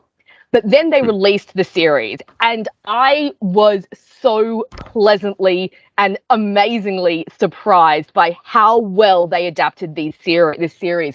So what they did is they took the original series, which actually has quite thin characterization. Again, I think because it was a serialized book series in the 90s, pretty much every single one of the girls was defined by 1 or 2 traits. So you had the bossy one, the shy one, the arty one, the popular one, so they were all kind of stereotyped. Whereas this show took the series and took these characters and actually turned them into 3-dimensional characters, and they have the same characterization that they have from the books. So the bossy one is still the bossy one, the shy one is still the shy one, but they build on them and they actually give these girls this fantastic characterization. The series is also made, you can tell, by someone who read the original series and loved the original series, because there are so many shout outs to the original series that you'd only pick up if you'd read it. A lot of the stories are based on stories from the series, but again, expanded and extended and given like this really rich characterization and these really good storylines. It's got some really fun adult actors. Alicia Silverstone plays one of the mothers, and she is fantastic. Another actor, whose name's completely gone out of my head, but if anyone watches Brooklyn Nine-Nine, it's Kevin from Brooklyn Nine-Nine, and he is fantastic. And they update the story in a way that absolutely makes sense and works for the time. And for example, they do 2 examples of race bending, which I'm not always a fan of because it doesn't always work, but they turn 2 of the girls who were white in the novel into characters of color, but they do it in such a way that it actually makes sense to the story. So one of the girls is from California and is made from a white girl into a Latina girl, which makes absolute sense because California has a hugely high Latina population. Yeah. So it worked for that character. Another one of the girls goes from a white girl to a mixed race African-American girl. And in the novels, she has a very overprotective father, whereas in the series, that overprotectiveness suddenly comes across because her mother died when she was quite young. And it's like a white father trying to raise an African-American daughter who doesn't quite know how to raise her well and how to deal with certain issues that she's going to have. The series is also incredibly funny. Like, whoever wrote it managed to like really get the dialogue fantastic, and everything was just really fun. And they just developed these characters that I had loved when I was a kid into these fully realized 3-dimensional characters. They also corrected a lot of the stuff that like people didn't like from the series. So they took out some of the flanderization of the characters. They, made some characters that were not likable in the series likable in the TV show, and just really built upon a lot of the foundation. Now, it sounds like you could basically take me at face value going, I love all this because, it's based on nostalgia and I used to read the series. So to give you an example of how good this series actually is, my 38-year-old husband, who is absolutely not the target demographic for this show at all, genuinely enjoys this series and will watch it with me whenever I watch it. So he obviously has no nostalgic ties, never read the series as a kid or anything, and he actually genuinely enjoys the series. So I think that's an example of how well written this series was. It only ran for 2 seasons. I think they were hoping to get a 3rd season, but Netflix unfortunately likes to cancel its shows early for monetary reasons. 2 seasons? 2 seasons. We only got. Yeah, I thought that was. Yeah. I actually found out recently that one of the reasons that Netflix cancels shows so early is because they only pay their actors and their writers like half salary. And then once you hit like season 3 or 4, you have to start paying them full salary. So that's why there's so many Netflix shows that only run for 2 or 3 seasons. Okay. So I think this may have been a victim of that, but it's a fantastic series and it is so much fun and it fills me with nostalgia, but it's also really fresh and bright and different for this age. So very unexpected, bit of an outlier in my list, but that is my number 9. Netflix's The Babysitter's Club. Okay, no, I like that because it's a nice wild card list. Yes, it is. Pick, I should say, and yeah, interesting. Yeah, you've never mentioned that before. No, it's definitely on my Netflix list. Like I nice. did put it on the list when it came out, and I thought, yeah, give it a look. It sounds like something I could enjoy. So, no, that's good stuff. I'm glad it worked so well for you. And nice. I mean, maybe with that sort of thing, it doesn't matter so much. It only got 2 seasons, but I guess it just would have been nice for you as such a big fan to have gotten a bit more. Rolling on with my number 9, and yeah, personal preference, but it is 2 places above the sister show. My number 9 is Better Call Saul. Nice. Possibly alongside Angel, the greatest ever spin-off show on TV. If you want a blueprint for how you do like a prequel series to the original show, this is it down to a T. And they obviously went with a character who wasn't as heavily featured in Breaking Bad, and that proved to be a great choice. And it really tapped into what a talented actor Bob Odenkirk is, because he not only got to play the very slippery, charismatic lawyer, but he also got to show his dramatic skills as well, and the subtle emotions that he as an actor could show. And once again, everything is set up for this journey where you follow him along, where at the beginning of the show, he's a very engaging and likable character who is like just a lawyer at this very modest, more family orientated law firm. And just once again, you get to see that journey similar to Walter White in Breaking Bad, where he just gets too far into the mud, really, essentially, and he just gets pulled into this devastating underworld, and there just becomes a point where you just know this isn't really going to work out in the long run. But again, like Walter White, it's a great tense thriller situation where it's really, really engaging and exciting to watch him scheme his way out of things. And there's a lot of charm to the schemes, and one of the calling points for the show is that each episode, or many of the episodes, you do get mini storylines where you see schemes that are set up at the start of the episode, and then part of the fun is watching how they unfold, because it will start off with something like really weird where you'll think, well, what the hell is he up to? Like, who's he screwing over? Why is he, or how is he going to screw this person over? So they do that sort of plot very well, where it almost is, like I said, a high-style plot. Complements Breaking Bad a lot, where it does have that really sharp black humour. It has a very cinematic feel like Breaking Bad, but it is definitely its own show. It is distinctly its own show. And I would say the contrast is that Breaking Bad is more of a high-octane thriller-style show, whereas I think Better Call Saul is a more slow, considered character drama, where I think there is more humanity overall to Better Call Saul and more character depth overall. And lots of nice stylistic touches, like the fact that when you see Saul in the future, where he's heading, those scenes are actually presented in black and white compared to the rest of the show, which is in colour, and you slowly get the transition into that period. He has a very engaging relationship with Kim Waxer, who's another lawyer on the show, and wonderful performance by Rhea Seaborn, who's only recently got like the awards recognition she deserves, but she knocks it out the park every season. And if anything, that's one of the most tragic things about the show, is that she gets dragged down into the dirt with Saul. So they have a relationship which at many times you're rooting for them both, but because in some ways she's more of an innocent bystander who for a lot of the show is still doing the right thing and still takes on very honourable like cases, compared with Saul, who's always seems to be up to like crooked stuff and schemes.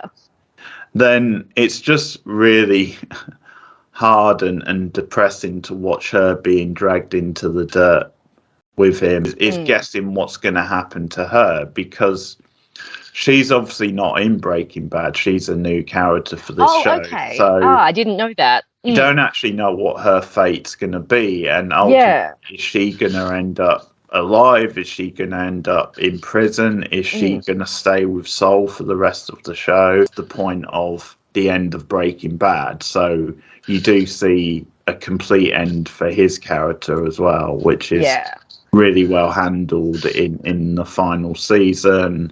So once again, it's a very consistent show. Great characters, great humor to it at times.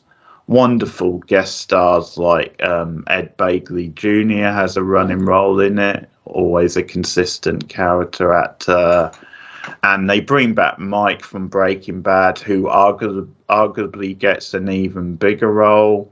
And like Breaking Bad, you've got some really satisfying crooks, some really sleazy sort of like criminals, and you get even more of Gus in Better Call Saul as well. As I mentioned him in another video, but the fact that he runs this fast food business, this The chicken place. Yeah, I've heard of and that. he Yeah. uses that as a cover for like his more seedy like business. Yeah. That's just so perfect, and the way he plays that role. But yeah, it's a very tense show, and when you watch the final season, it's a credit to it that it does remain so suspenseful, because you have to remember, because you've already seen Breaking Bad going into the show, you know the fate of some of the characters. So the fact that Nick can still make scenes with them so suspenseful is really impressive. That is, yeah. And it's a personal choice. A lot of people prefer Breaking Bad to this.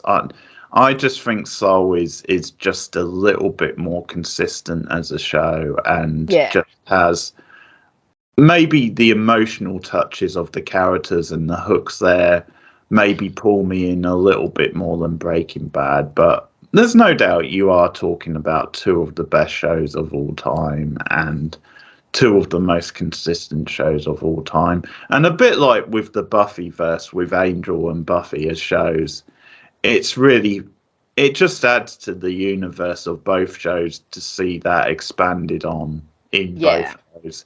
So when you start to see things unfold in Better Call Saul, it only adds layers to Breaking Bad stuff and the whole universe. Because another thing which was much talked about for the final season, which it only finished last year, Better Call Saul, but is you actually get cameos from Walter and from Jesse in the final season. And they couldn't have been any better handled. Yeah.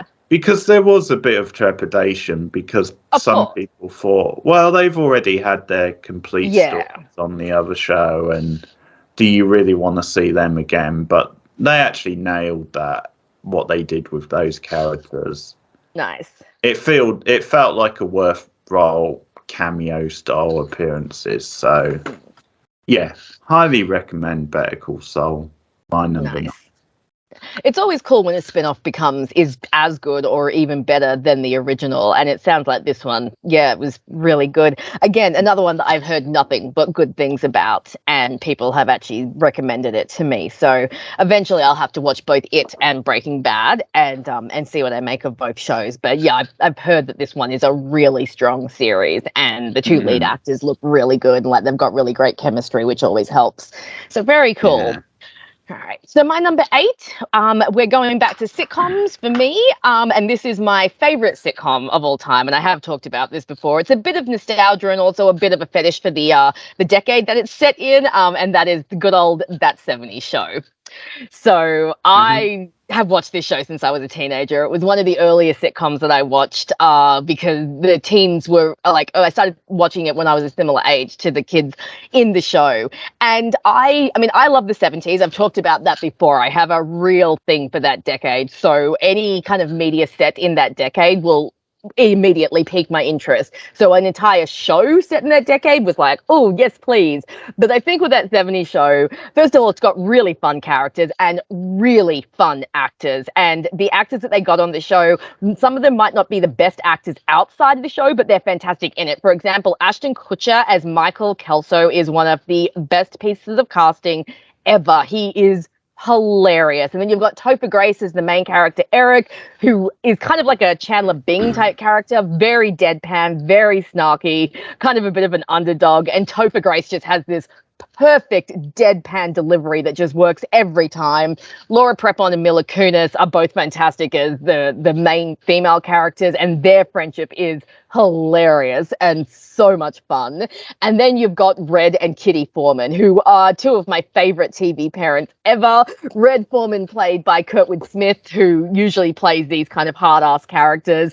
Absolutely hilarious. He's got these great running gags about putting his feet in people's asses. That's always his main threat is to put his foot in your ass, and he loves calling people dumbass. Kitty Foreman, played by Deborah Jo Rupp, who is absolutely brilliant, is your really fun kind of 70s mom who's always trying to, you know, keep the family together and keep things peaceful. And then the gang themselves are just a really fun gang. And of course, that 70s show, it's not a particularly deep show. You know, it's not trying to expunge any kind of political thing from the 70s or anything like that. It's just kind of a coming of age TV show. You know, you follow these teenagers in Point Place, Wisconsin, and it's just about their daily antics. The humor is really fun, because I find with that 70s show, a lot of the humor is very natural and a lot of the reactions that they film are very natural. So there are so many moments throughout the show where you can tell that the actors themselves are laughing and they've just left it in the series because it worked out so well.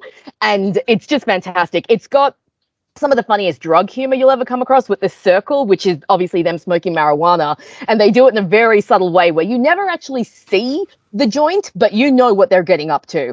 And it's filmed in this style where the camera swings around with them all sitting in a circle, and they'll, you know, talk about the various things that are going through their minds while they're in this state. And, you know, as the seasons progress, you have all the different variations on The Circle, and they did bring that back for that 90s show as well. There's also some good characterization. Like, the characters actually go through some decent arcs. Jackie Burkhart, who was played by Mila Kunis, goes through this fantastic arc where she goes from this kind of spoiled, self-centered rich girl with like whose only ambition is to become a housewife and have a rich husband, to like having her own cable TV show.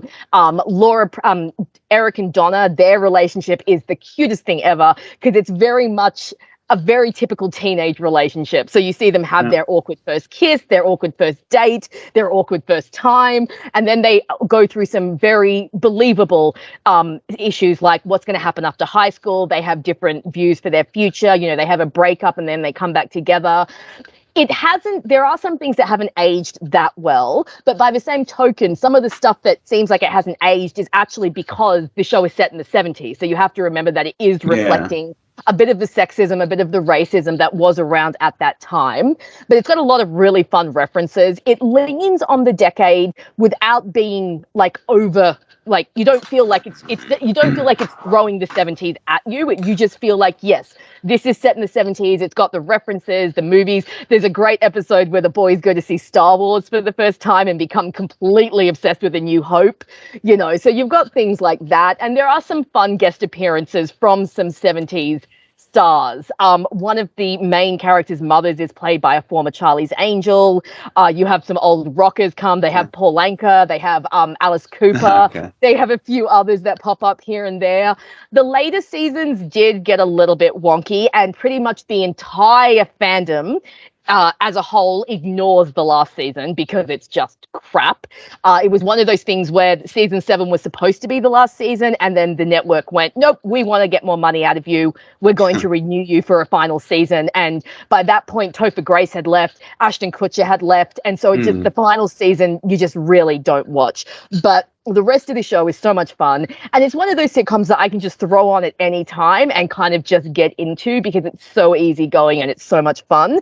So, and I do like the spin-off that they've created, which is that 90s show, which is a lot of fun as well. Yeah. But the original will be my favorite sitcom, I think, of all time, just because I just love everything about it. So that is number 8, that 70s show. My number 8 is also my favourite sitcom of all times, I would probably say. So I'm going to give you another musical clue with this one. See if you can get it from the music. This is famous music, so you might get this one. Mm-hmm. Okay, so the piano comes in. Making your way in the world today takes everything you've got. Taking a break from all your troubles sure would help a lot. Wouldn't you like to get away? Sometimes he knows your name. do, and you're always glad you came. You want to be Everybody knows your name. That's the other one I know, but yeah, I know where you're going. It is Cheers, one of the most famous theme tunes ever. Yeah, and the theme tune which just sets the tone for the rest of the show because it is such a comfort blanket of a show. It summed up an era of TV it had a tremendous run, 11 seasons from the early 80s. Wow, I didn't know it ran for that long. Yeah, to the early 90s, and it was one of the most viewed TV shows of all times.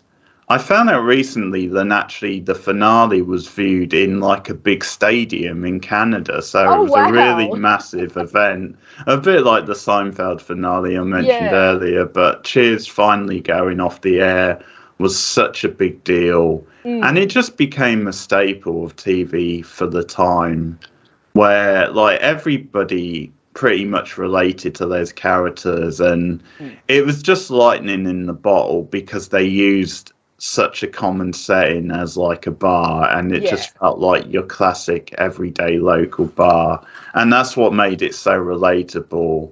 Then you can have it as like a filter for these characters coming in and just venting about their everyday lives, and that's why, because there's actually a joke in Seinfeld where the actor who plays Norm is on like a talk show, and George is there backstage, and he actually asks him, have you ever considered setting the show anywhere else but in a bar, because people do meet in other places? And of course it wouldn't be the same show if they set it anywhere else. It's the setting and how self-contained the setting is that gives it a charm.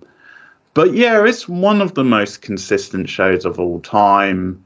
It is Ted Danson's greatest ever performance as the super slick, charismatic ladies man, but who is also a total goofball and egomaniac. And there's just this humanistic touch to the character. Then he is an ex-baseball player who hit on hard times. He was a recovering alcoholic, so that's the irony of the setup of the show. Him running a bar, And there is something they mention in a later episode where he kind of hints that he did that as a way to like test himself, like really prove that he could go clean for the long run. So it's almost as a moral sort of compass. So Cheers is a show with a lot of like layers like that. And it's actually a very, at times, dark show, even though you think of it as a very likable, like entertaining, like light-hearted show. There are sort of like edgy type moments, because the back and forth between Sam and Diane at various times does get pretty edgy and does... You know, some stuff might not play that well today, but because it's such a physical relationship where they just love to hate each other, and that's what basically turns them on to one another.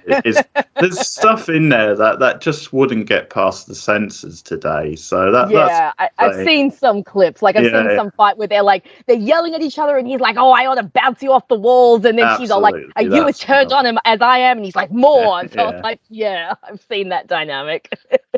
But it's just wonderful to watch. Like, it was the earliest example of a will they, won't they style thing. The one that made that trope in many ways. Shirley Long, what a find she was. She was absolutely a wonderful bit of casting, and the way she plays off Sam, the chemistry they have for so many episodes, and you just never get bored of watching them bounce off each other. And they just have the perfect marriage where, like, she's a very flawed character, but she has a good points, and so she brings out good stuff in Sam, and like vice versa. Like, they just have the right amount of like flaws, but also strengths to make it a compelling relationship to watch. You obviously have really strong supporting characters.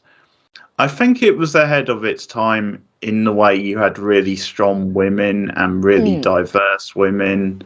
Obviously, Shirley Long as Diane is a good example of that, but also Carla, the other barmaid, the main one in the show. Like, she's a very different character to Diane. They have a fun little feud that's long running, but she's into sports, for example, which a lot of times a female character wouldn't be into in those days. Like, you wouldn't see that representation on TV, and she's another very talented actor with a lot of energy and a real oddball charisma. Obviously, Norm with his fun facts around the bar is like a likable, quirky, like underdog.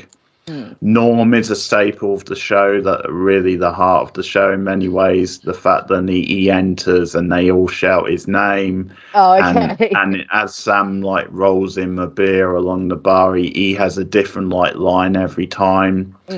And he also, a bit like Frasier does with the character of Maris, you know, Niall's wife, like the whole gag with that character in Frasier is that you never actually see her. And they work around that. So like Niles is constantly talking about how terrible she is. And that's the whole gag. The gag is like you get so many vivid descriptions of this character, then you can never justify it in the casting. The casting could never live up to that. So that's sort of where the gag comes in, where you never actually see her. You just see her referred to. And Norm has the same thing. His wife, Vera, who he leaves at home every night alone because he's in the bar. And he's always ragging on her. And just because they make it funny in like a sitcom sense. Like in everyday life, you would be, you're a shithead, Norm, and treat your wife better. But in Cheers, he's such an endearing character, then they make it a lot of fun. One of my favourite lines from Norm is like in an episode where Coach asks why him and Vera never have had children. And Norm says, I just can't, Coach. And Coach is like, oh, I'm sorry, Norm. And Norm's like, no, I look at Vera, I just can't. That's terrible. So lines like that, so funny. So creepy, but so funny. And there's a lot of good humour about him talking about Vera. And obviously things expand as you go through the seasons with new characters introduced. I think I've mentioned in another video then it got to a point with the Sam and Diane relationship where it just naturally petered out a little bit. So I think when you got to season 5, it sort of had hit its peak, and if it carried on much longer, it would have dragged on too long. And so it was one of those circumstances where the actress chose to leave the show because she wanted to do movies, where it actually worked out well for the show because they did need that fresh sort of direction. And that's when they brought in the Rebecca character, played by Kirstie Alley, who proved to be a very different character. And she was, again, a different sort of representation of like femininity because she's a ambitious like businesswoman who sort of runs the bar with Sam, and they have a little bit of a will they won't they, but they never really go into that as far as they did with Diane. They actually sort of tone that side down, so probably don't want to repeat themselves. So so she proved to be like a nice change at about the right time. And even though I prefer Diane, I will say the later seasons of Cheers probably are even better than the first 5. Like, it is a show that just gets, in many ways, better and better, and is one of the most consistent of any sitcom. And of course, you've got the debut of Frasier in Cheers. Season you say that, So that was a great discovery. You get some great guest stars. You like, there's a guest appearance by John Cleese in the season. He played like a marriage counsellor, so that's quite a cameo. You get some great guest stars. Obviously, you've got the wonderful music, and it's just such a staple of this era of sitcom, and it's absolutely timeless. It's just so watchable, and you got great oddball characters around the bar. You get regulars, like you get like the con man Harry, who's pops in and out, great comfort blanket of the show. So Cheers, I think it's pretty much perfection when it comes to sitcoms. Nice. One that, again, I haven't really seen that much of. I mean, I was very young in the 80s, so I really wasn't at the right age to watch it. And I think it's one of those shows that if I did try to watch it, I may get a little bit caught up on the fact that, it does reflect the 80s. So there is some stuff that, doesn't play fantastically to a modern audience. But again, it's one of those shows that I do hear nothing but good things about it and how it was, quite a trailblazer in the 80s for sitcoms. And obviously Ted Danson, I love him in Becca. So, I'm sure he's fantastic in Cheers. And again, it's one of those ones that like everyone knows of it. So obviously it definitely left its mark on pop culture and TV history. So I had a feeling that one would be in your top 10 because you've talked about it before a lot and mentioned it before. So I was expecting that one to pop up. Very nice. So my number 7 is actually a little bit of a cheat because it's not technically a TV series, but it's still a series. So it is, I had to put it on this list because I love this series. So it's a web series and it did run for 4 seasons and managed to get a movie. So I think it does deserve a place, even though it's not technically a TV series. And that is the TV show that my little cat is named after, Carmilla. So yes. So the Carmilla web series started in, I think, 2014 as just a single camera little web blog. And it is very loosely based on the novella from the late 1800s, which was one of the first pieces of vampire fiction that really came out of that period. It was published even before Dracula. Now, unfortunately, the original novella is very homophobic. It is definitely a tale against the evils of lesbianism. And Carmilla is definitely a predatory figure who preys on Laura. So obviously, the web series, they wanted to update this, and make it more modern. So in the web series, Laura is a college student. She's a journalism student, and she's just started to attend Silas University, which is a really dodgy university. Like when she calls the college campus, one of the options is to report an escaped entity. Please press 1. It's like, Laura, I think you're at the wrong college. But this whole series starts when her roommate goes missing. And it's actually really hilarious because she wakes up a night after a party, her roommate's missing, and the next thing you see is she's on the phone to admissions and she's all like, and there is, even if she decided to leave, there is no way that she left this official note card. And she holds up this note card that her roommate apparently left and she's like, it is multiple choice. And then, it's like your roommate no longer attends Silas University because Anywho, so Laura goes on this quest to find her missing roommate. However, she's somewhat hindered by her new roommate, Carmilla Karnstein, who turns out to be a vampire. And of course, hijinks kind of ensue from there because Laura's trying to find out how Carmilla is involved with the missing girls and what the big story is. And of course, as they go along, she and Carmilla fall in love and end up, having a romance. And it's really cute. And so the initial first season, the mystery of the missing girls is actually wrapped up by the end of the first season, but they leave a little bit of a thread open, which then led us into the second season. And then from there, what kind of started as this little web series about just missing girls unfolds into this big epic tale that ends up involving like fish god monsters and gods and goddesses and like evil vampire cults and like all of this crazy crap. But what's really amazing is the whole series is just filmed in front of one camera. So it's very dialogue driven. It's very character driven because we don't get to see a lot of the action. Every season they move to a new set. So the first set was literally just Laura's dorm room. We've never moved from that room. And the fact that they produced, I mean, the episodes are only about 5 to 10 minutes long, but the fact that 36 episodes in this one setting and it keeps you so gripped, like I think that's just a really good indication of the strength of the writing and the strength of the characters.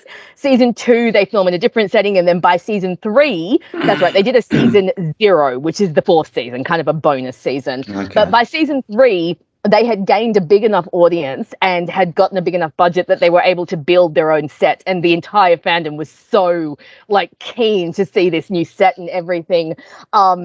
The characters are fantastic. Laura Hollis is one of my favorite characters to come out of recent media. She is adorable and tiny, and you can kind of tell that she takes some of her inspiration from Veronica Mars, a little bit from Buffy, but she's just this adorable kind of very gung-ho character. But she's also a little bit of an anti-hero, which is really interesting because she's not presented as an anti-hero. And part of her learning process is to realize that she can be quite ruthless herself, and maybe some of her methods aren't fantastic, and maybe she needs to open up her worldview. Carmilla Karnstein is another fantastic character. She starts as this apathetic, snarky vampire who doesn't really care about anything except for Laura, and she goes on a bit of a journey herself to kind of stand up to her evil vampire mother, and she's got a sister who is fantastic, and you just get these really great character arcs. You've got some fantastic supporting characters. One of my favorite characters is this awesome frat bro called Kirsch, and he is just the dumbest character you will ever come across, but he's so endearing, and he basically subverts your expectations with every single step. For example, there's a bit in season 2 where this girl he has a crush on, he finds out, he's like, am I in the friend zone? Because she doesn't like him because she's a lesbian. And she ends up saying, yes, Kirsch, fine, you are in the friend zone. If that is the only way you can see women, you have been friend zone. And Kirsch ends up being like, yes.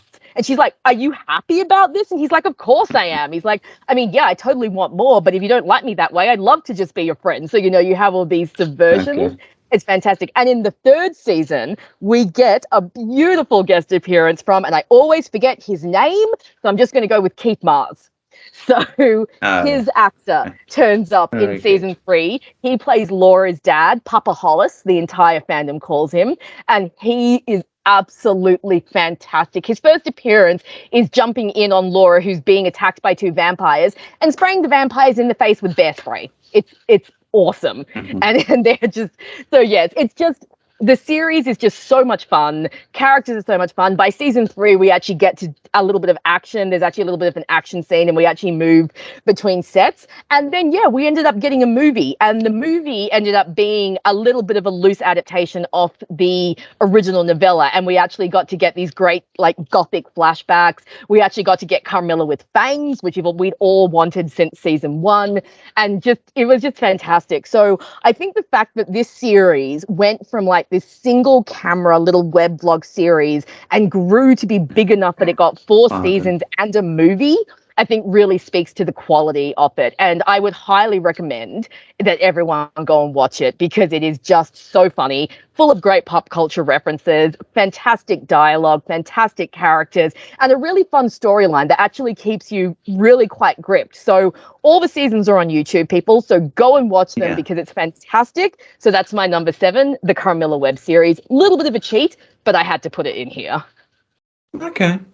Well, because the episodes are so short, we could maybe do a review of that in the future. That would be awesome. That would be fantastic. I think you'd enjoy it. I think you would like the series. Yeah, someone else I know recommended it, so I'm aware of it, and it's an interesting one. I like it as a pick because it's an interesting look at this new era of TV with streaming and just a different format, like actually uploading these very short episodes onto like YouTube. 7 actually fits as quite a nice comparison piece to Cheers, my last pick. Similar sort of style, and once again, it does have that warmth to it, but a very different type of show. That is the original Quantum Leap. Yes, so, you have mentioned that you've been watching that one and enjoying it. And it's a show which, I'm almost at the end of now, but I did grow up, so I have a lot of nostalgia for this show. And once again, it's a series that was ahead of its time. So in case you don't know the premise, it's a science experiment involving this scientist of Sam Beckett he builds basically a time machine, but one of his experiments goes wrong. Who he has for company is a hologram named Elle, played by Dean Stockwell. Okay, nice. Yeah, so they have a really nice sort of buddy-style relationship, like almost like an Odd Couple type relationship. But the setup for the show is that each week he is transported to a different point in time, and it's a really odd concept when you break it down, because he consumes the body of the person he's leaping into. But it's actually him. It's sort of his presence, his like conscience, if you think.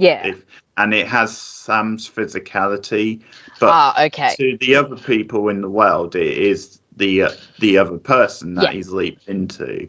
So obviously they can do a lot of like ideas with that sort of setup, but it will at least once in the episode show you the person he's leaped into in the mirror type, so that you can remember that it's he's in a different body.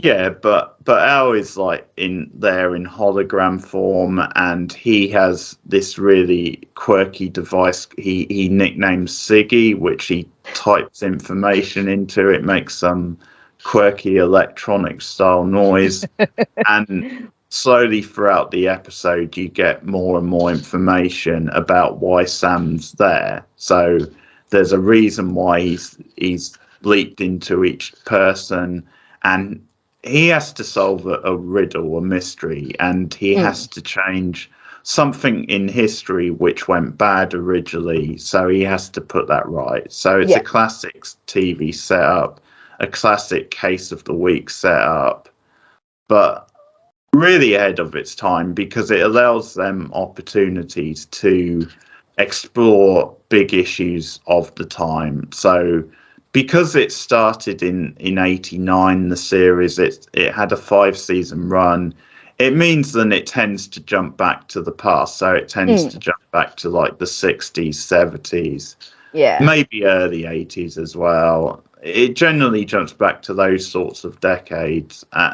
And one of the things I love about that is then the people working on the show, the main writers, would have grown up in those decades. So they're actually quite familiar, like tackle really meaty themes through what at the time was a modern lens. And like Quantum Leap is a very progressive show, but they tackle some meaty issues. They tackle one of the best episodes of the whole show is where like he's involved in like the race riots back in the 60s.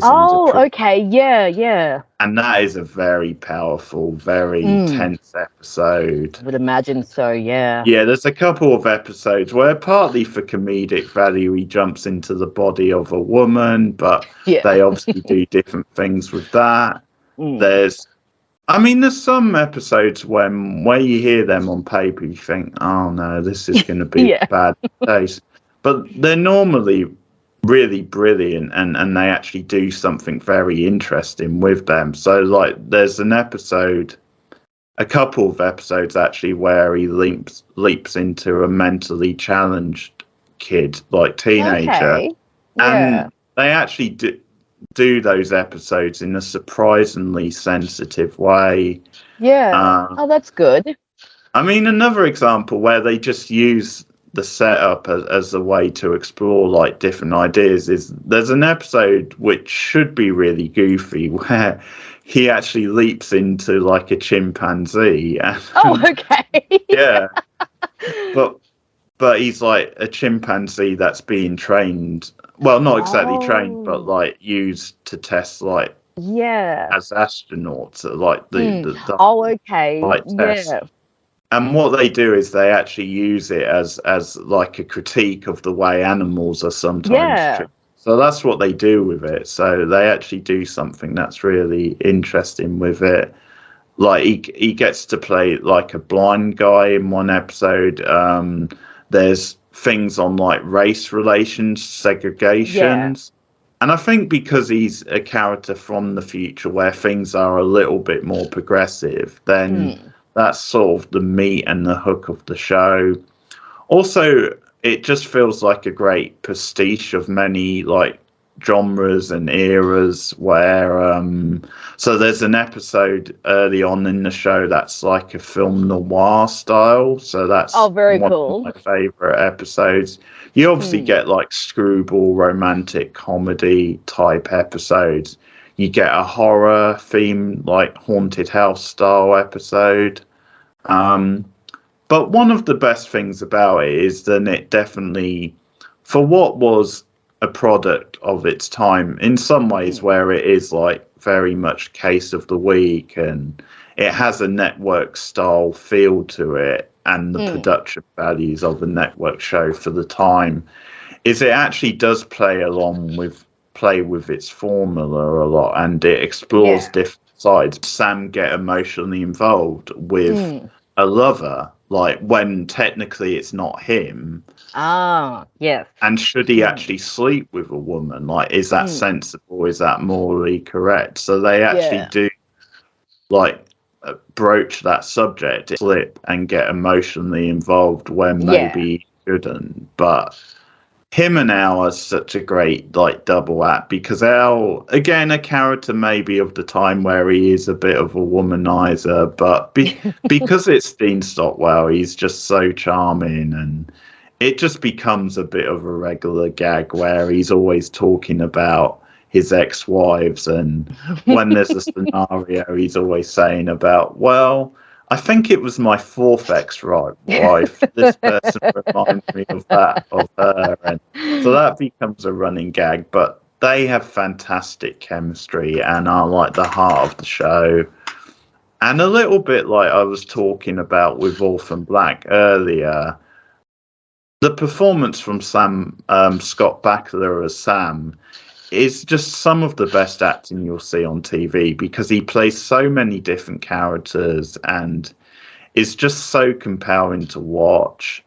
Because a great example of his range as an actor is there's an episode early on in the last season, season 5, where he actually jumps into Lee Harvey Oswald, and that's the feature-length episode, and that's absolutely fascinating to watch, because it would be, what happens with that one is you see him slipping back and forth, where he starts becoming Lee Harvey Oswald, and he's like wrestling with the two sides, and I mean, you sort of have to see that episode, because as I said, it's feature-length, and it really goes places. They really experiment with the format in where he's jumping about to different points in time. And it really plays with the format, but it's a very dramatic, very tense episode. And they also used real research, like with Lee Harvey Oswald, to compile the episode. So there's actually real like conspiracy theories and like research which is used. So that's another great thing about the show, is they do expand on it and do different things. Cool. Sam swaps place with the real life person from that point in history. So what happens is that person actually goes into what they call the waiting room, which is back in the future. And so later on in the final season, they actually play with that. So you actually get to see the character in the waiting room. That's cool.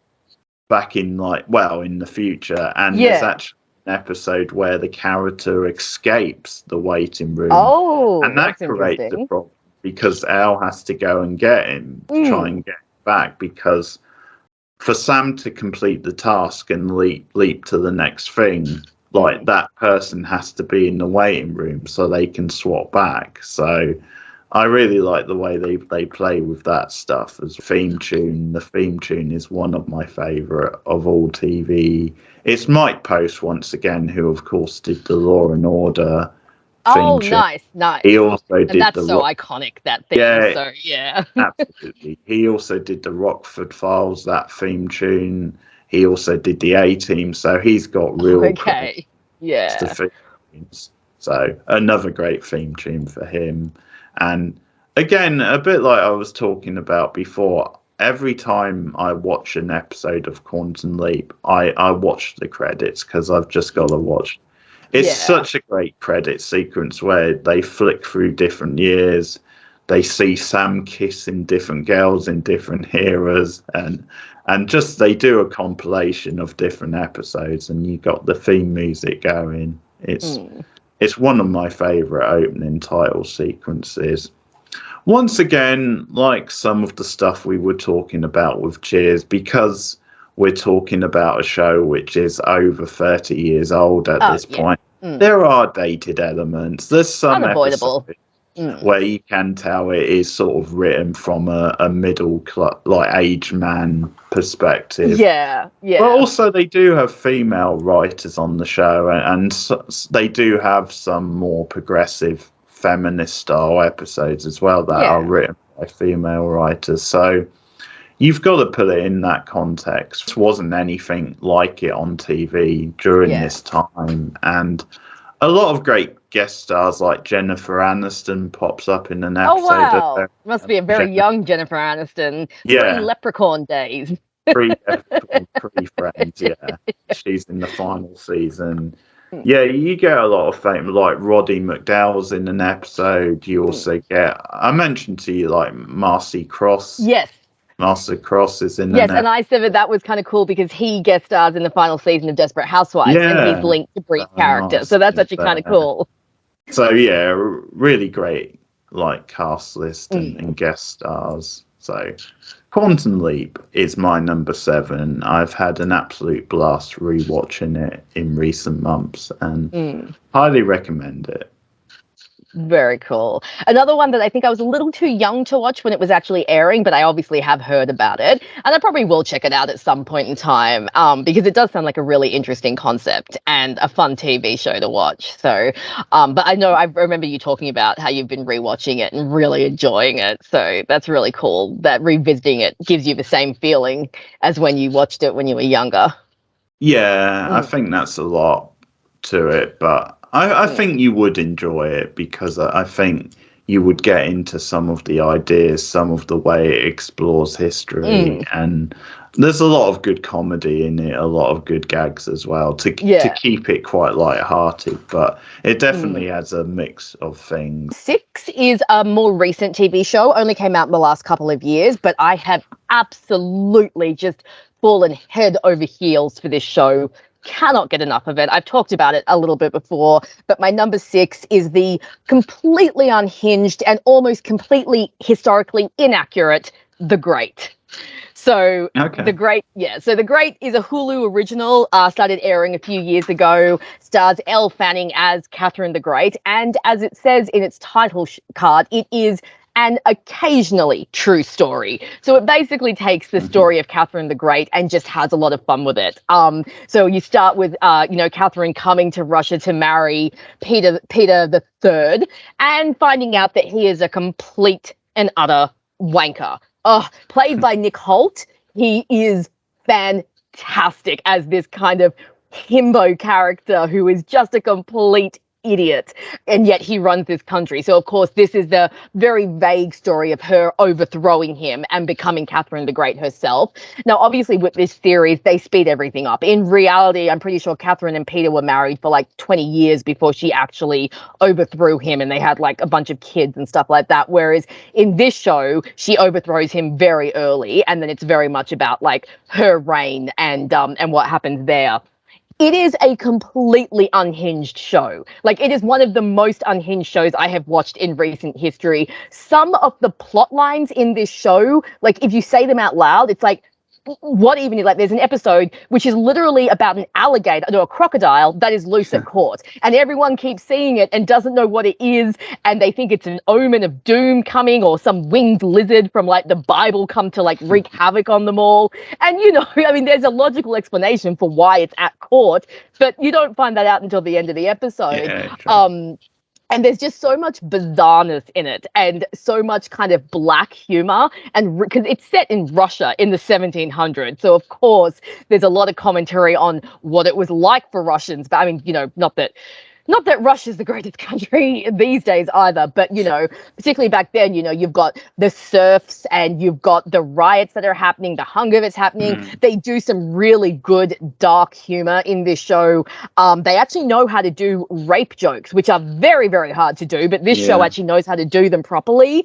And it's just got some really fantastic characters. So Catherine herself is a great character because she's much younger here than she was when she actually in reality took power. So we're actually getting a bit of a coming of age story with her. We have to see her, we see her come in and she's this innocent, very optimistic young girl who, thinks that everything's going to be fine and all of this. And she comes to Russia and she meets this idiot that she has to marry, and her world just comes crashing down. So you have to see her kind of get tougher, learn how to lead, learn how to navigate navigate this world of politics and everything. It's absolutely crazy. There's this running gag about, oh my gosh, there's this running gag where some of the ladies at the court start this rumor that she had sex with a horse before she came, and that gag just kind of pops up again and again and again. And then there's some great supporting characters. Like I said, Peter is a fantastic character. He's one of those characters where in the first season you just want him to die, but by the second season they do so much development and turn him into such a different character that you actually end up kind of rooting for him, even though you don't want to. And their dynamic, Catherine and Peter, is this wonderfully twisted, weird dynamic because they do care about each other, but they're also trying to like wrestle power from each other. So it's a very fun interplay of like them letting their feelings for each other get the best of them versus them wanting to take power. There are some great supporting characters. There's this one character, Archie, who is the bishop of the court, and he is just deranged, absolutely insane. He goes and talks to God by taking mushrooms and tripping out in the field and thinking that he's having like some sort of sign from God. Then there's Aunt Elizabeth, who is just absolutely nuts, and she kind of wants Catherine to take power, but also wants Peter to still stay alive because he's her nephew. So she has this kind of arc of like, does she take Catherine's side or does she take Peter's side? And there's also some really like in-depth episodes as well, like some really hard episodes because there's a war going on. So Catherine goes to the war front and has to see the devastation there. There's an episode where there's a smallpox epidemic at the castle and they want to burn all the servants that have smallpox, and Catherine arguing against that. So you do get some really meaty, really dramatic stuff, but then it's balanced with this fantastical kind of over-the-top, outrageous humor that takes a little bit of getting used to. Like the first time I watched the show, I was like, oh, this is a bit full on. But once you get used to the rhythm of the show and the language that they use and everything, it just becomes really hilarious. So season 3 is just around the corner. It's coming in May, and I cannot wait because I've read a little bit about where they're going and the development they're going in, and we're going to see Catherine like really take charge of her reign and kind of progress forward. So I think it's going to be really fantastic. And I think they've planned, I think they said 5 or 6 seasons, and then that's where they want to end it. So they definitely have a view in mind.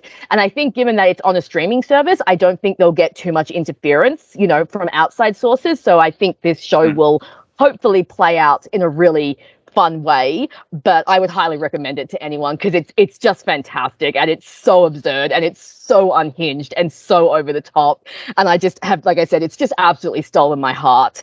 So that is my number 6, The Great. Okay, so my number 6 is another big like nostalgic trip for me and boost. It's a show which in the last week, actually, it's been announced that there might be a reboot of it coming with Ryan Coogler involved, the Black Panther Creed director. So that's intriguing. But for me, it's an all-time classic. And speaking of great theme music, the theme music just strikes fear in my heart every time it comes on.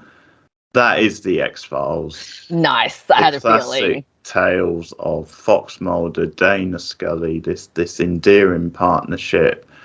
And the Gillian Anderson character, of course, was inspired by Callista from Silence of the Lambs. That was a big influence, which you can see from the very first episode with her, and it really catapulted Gillian Anderson into like the spotlight and onto like, well, not exactly bigger things, but certainly movie roles and other TV roles, and just made her a household name. But this will always be her most defining character. And once again, early 90s, the X-Files originally started, so it was very rare to get like a lead female character in a sci-fi style show at this point. And what's great about her and Mulder and their relationship is the way it flips the gender dynamics, where yes, it does, doesn't it? Yeah, he is almost like the more like sensitive feminine style character, and she is the more ruthless, sort of practical, like colder type character. Because he's the believer and she's the cynic. She's so the skeptic. So that's famously the dynamic which they play with. it has a great sort of like murder mystery, almost detective noir style feel to it, with the style of it and the case of the week sort of formula. It really made famous the monster of the week. Yes, Look, yes. for its era, obviously it takes a lot from a show like The Twilight Zone, which influenced so many like anthology style shows. This is obviously a mix of the two, where it has this big long running mystery and theme to do with government conspiracy and to do with UFOs, and the truth is out there. It made that phrase popular in pop culture. Yeah, it did, didn't it? And certainly for the early seasons, it gets a good balance between those two, where it does have a really intriguing mystery at its core, really good character depth, and really good suspense. It is one of the most terrifying shows of all times, and it just comes up with some of the most distinct, terrifying monsters of the week of all times, where you get characters who you just remember the episode because of a moment involving that character, like the character of, from the episode Squeeze, which is a very early episode, Victor Toombs, this character who can literally squeeze himself into tight spaces like air vents and sort of like get into people's homes and into like different places, and he's a wonderful, very eerie character played by Doug Hutchinson, who people know from the Green Mile later on and different stuff. Yes. But really good actor and just really creepy. Also in season 1, you have one of the best guest star roles ever. Brad DeWitt is in an episode, which nice. Again has a very Silence of the Lambs feel to it, and that beyond the episode title, that's a very personal episode for Dana Scully and the character of Scully. And you obviously have like some episodes are Mulder centric, some are more Scully centric. I do have a preference actually for the Scully centrics one. They tend to be a little bit better overall, but it's obviously a wonderful partnership, a really captivating partnership. The actors had great chemistry from the start, and it was a calling card for both of them. The Mulder character was someone I related a lot to growing up, because he does have this quick wit and this sophistication, but also this vulnerability to him. And there's just a lot to him, where he's a very playful character. Like he has some great like one-liners in response to what's going on. One of the lines I like from him is, for a religious guy, you've sure got a knack for pissing people off. That's classic Mulder. One of my other favourite lines in one of my favourite episodes is actually it's something like he says, like, surely you didn't think you could call the devil up and expect him to play nice. So that's again one of my favourite Mulder lines. So yeah, no, his dry sort of deadpan humour is a staple of like this era of TV, and just made the character so endearing. Yeah, he's obviously got a great emotional hook from the beginning because of the disappearance of his sister. Yes, of his sister. Yes. And that's a nice, way for him to get involved in this whole stuff, where he actually has a vested type interest and a personal link. Yeah. And the X-Files does a really great job of taking ideas that have been used before, because they do use certain ideas from movies. Yeah. So one of my favorite episodes from the first season is an episode called Ice, which has a similar premise to The Thing.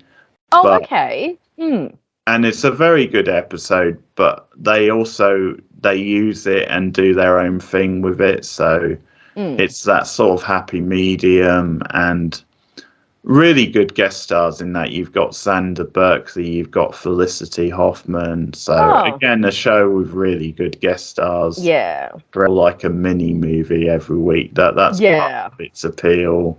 A bit like Lost. Great direction, some great writing over the course of the show. And they just do different things like that. They do high concept episodes. They do very meta style episodes. They obviously did an episode I had on my Christmas list, which is the Haunted House episode on Christmas Eve with like Lily Tomlin guest starring. So that's a bit of a favourite from the later seasons. They have a body swap episode, which I think is the one with Bryan Cranston in. Okay. I think they might do more than one of those, but they do a lot of things. Like there's a genie in the bottle episode. That's actually not too bad. For the end, it got ridiculously convoluted and just batshit crazy, like where they just seem to be making stuff up on the spot because the network wanted more episodes because they wanted to have a cash cow and just milk it for everything it was worth. Obviously, people will know then in the last 2 seasons, they bring in 2 new agents. Where you've got like Robert Patrick and the one out of Haunting of Hill House. Yes, I know who you're talking about. Yeah. That actress. But both actors I like, but obviously it was never going to be the same without Mulder and Scully. Scully sticks around a bit. Mulder does leave for a while, but returns for the final episodes. A lot of fans hate the finale, like as in the original finale. I actually quite like it. I think it works pretty well. Yeah. Because season 8 is a weaker season, I think, and then I think season 9 actually does improve again, and I think it has a pretty satisfying finale.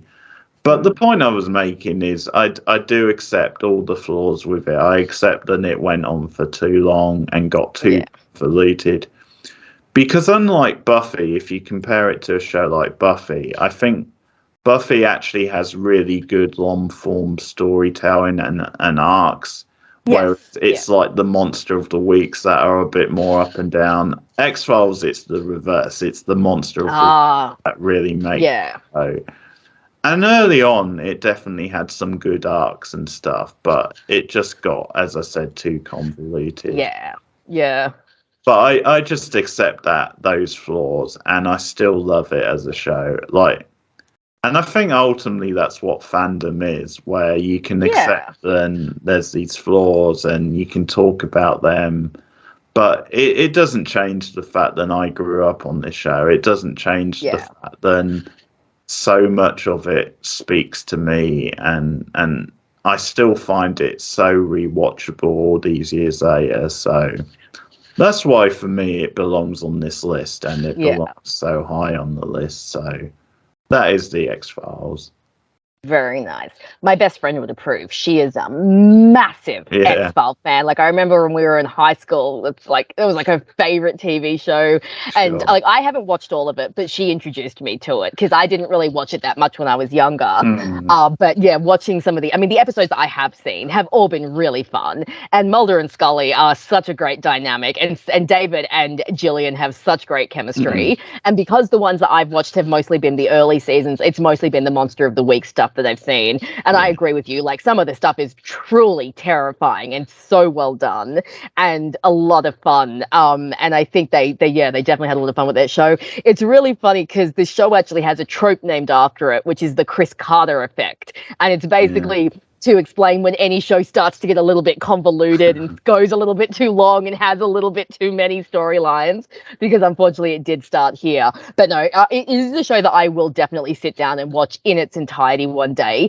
But given how long it is and how involved it is, I'll have to be in like the exact right mind frame to kind of, because I think it's one of those shows that like once you get into it, like that's it. You got to stay with it and stay hooked. So I've got to get myself mentally ready to prepare to watch it, so that I can truly appreciate it for everything that it is.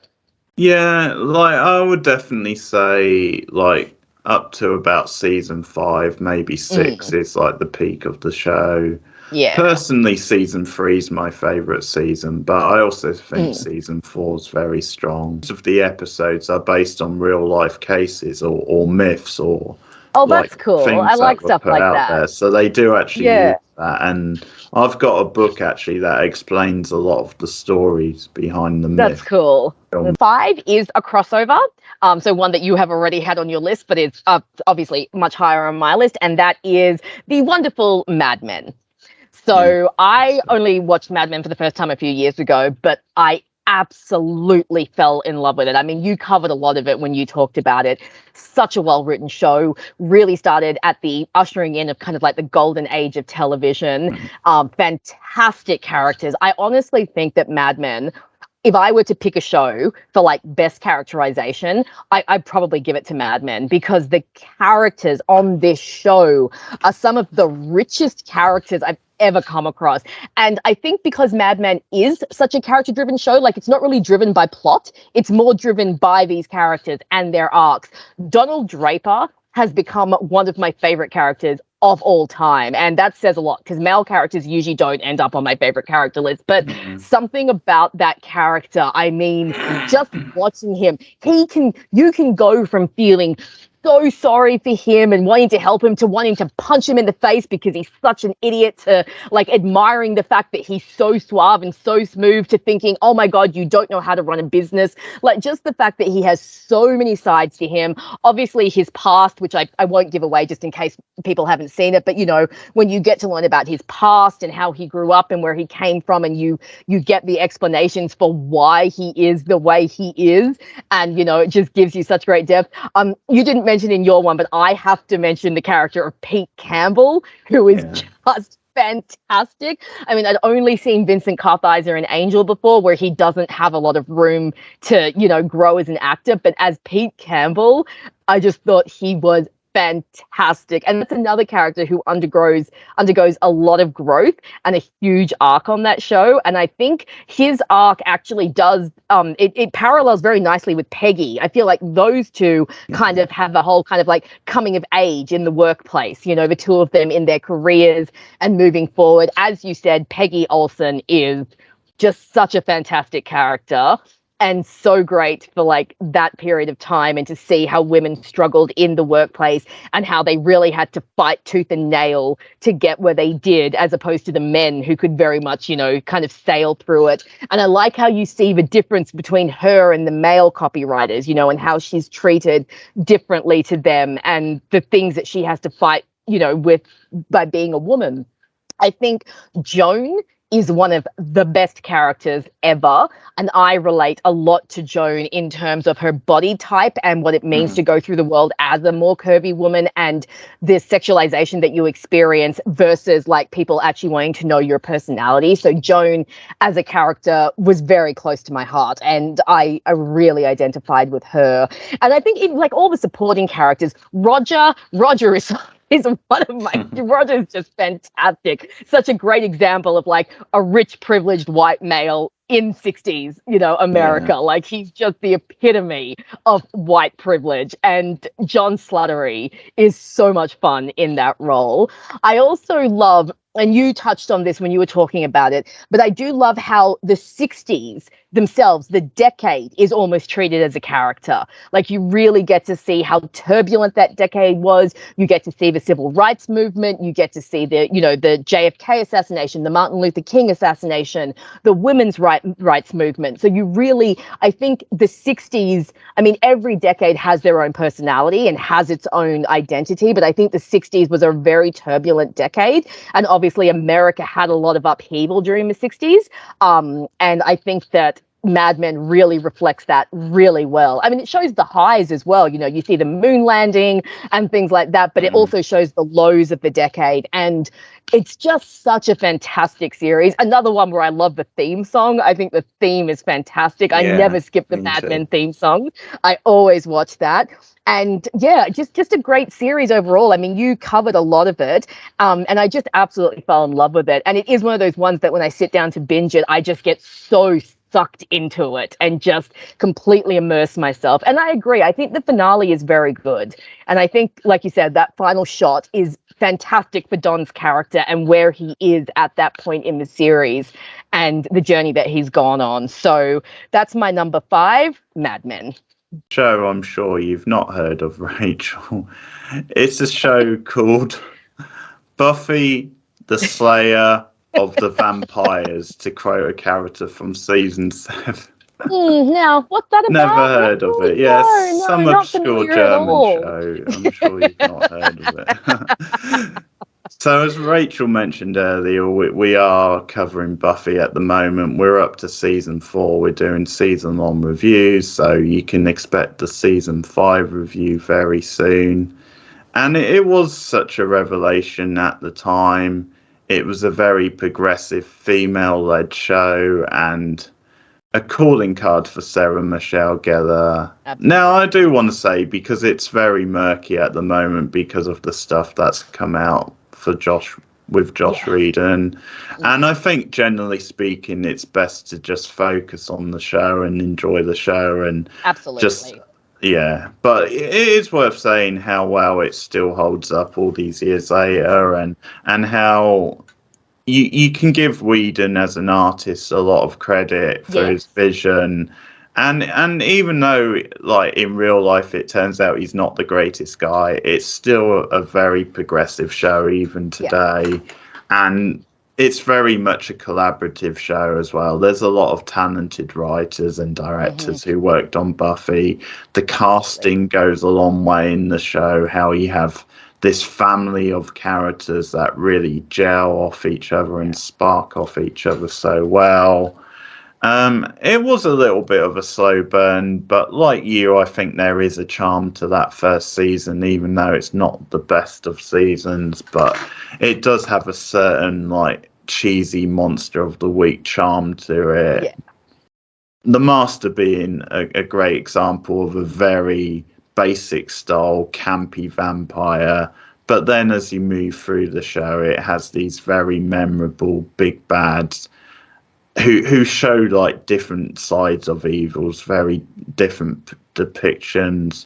The core metaphor of the show, which you mentioned when you brought it up, is one of the best things of the show. The fact that high school is literally hell, so they play with that metaphor. Yeah. The Angelus character is obviously a very memorable and chilling villain, and the twist with his character, which, again, in the days before the internet was such a big part of culture, that would have been one hell of a surprise, like, twist when people were watching that for the first time and reacting to it. But really, Buffy as a show sets its table out from the very first scene, the very first, like, it does. The opening of Welcome to the Hellmouth, where it just flips around the traditional dynamics of the monster being the male and the vulnerable one being the girl, and it just flips that around so perfectly. So memorable villains, a great core cast of characters, all with distinct personalities, and it just shows that really for Buffy to be as successful as she is as a Slayer, then the real advantages she has is her group of friends, her core group of friends, including Giles as the librarian and her watcher. He is a fascinating character who we start to see layers to that character. And there's some wonderful, like, arcs and stories, and you just go on this great ride where it experiments with different ideas. So you get high concept episodes like Hush, the recurring characters, like, obviously Spike is a very different depiction of don't scrunch your face up. I'm talking now. You'll sit and listen as I tell you about the greatness of Spike. One of the sexiest characters ever on TV. At its best, he's a great character and a very different depiction for a vampire.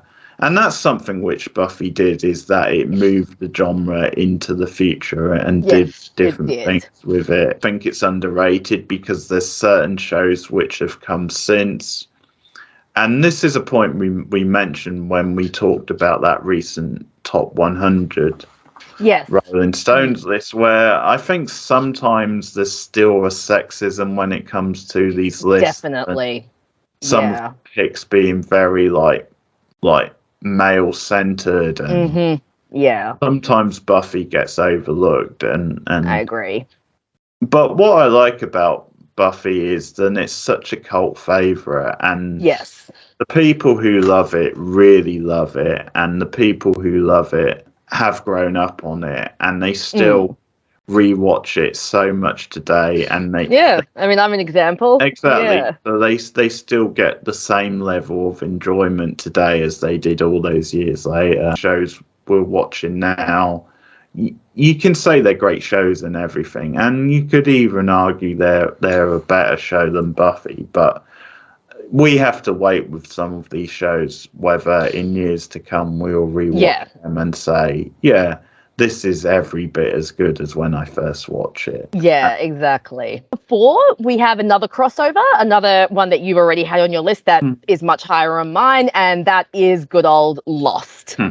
So I love Lost. I actually watched it when it first aired. I remember watching the pilot on TV, and it was the most insane thing I had seen on TV up until that point. Because as you said, the pilot, I mean, like you said, it was the biggest budget. And I mean, not anymore, but back then it definitely was. Yeah. And it was almost like a movie in and of itself. I mean, that opening, which is just that close up on Jack's eye, and then the way he just runs down the beach, and then all of a sudden the plane crash comes into view, and you were just like, holy crap, yeah, we are in for a big ride here. And I think with Lost, that frenetic pace and the way that it just captures you right from the start and gives you all the mysteries. It's like, why is there a polar bear on the island? Why are the trees suddenly having an epileptic fit? What the hell?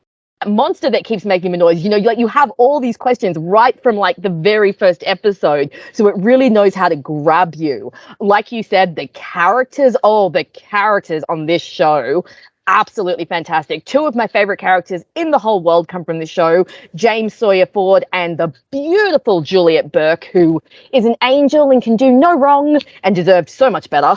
But just watching these character arcs and watching, like you said, the diversity of the characters, the fact that we get characters from different cultural backgrounds, so we get to see, it's not just an American-centered show, we get to see Sun and Jin and their life in Korea, we get to see Sayid and his life, in the Middle East, even just going outside, like you said, with Desmond, we're going to England, and Claire, we're going to Australia, although this is a conversation, but the way they depict Australia in this show... No, I agree. Yeah. But she is actually Australian. No, Emily de Raven is actually Australian, so her accent is genuine. No, just more there's a lot of built in Australia. Oh, yeah, it's hilarious. Absolutely. But Lost is, it's just so fantastic. And the mystery, I think it's one of those shows that it manages to, its plot and its characters are both really strong. Sometimes you'll have a show where just only the one is really strong, or maybe one is stronger than the other. But I find with Lost, I agree that some of the seasons get a little bit trippy. Season 6 is a bit of a mess. But I don't think that Lost is as bad as some people make it out to be. Like a lot of people talk about how like nothing makes sense and this, and I'm like, no. There is definitely stuff that makes sense in Lost, and there's definitely a clear narrative and a clear arc, and you can see how everything connects.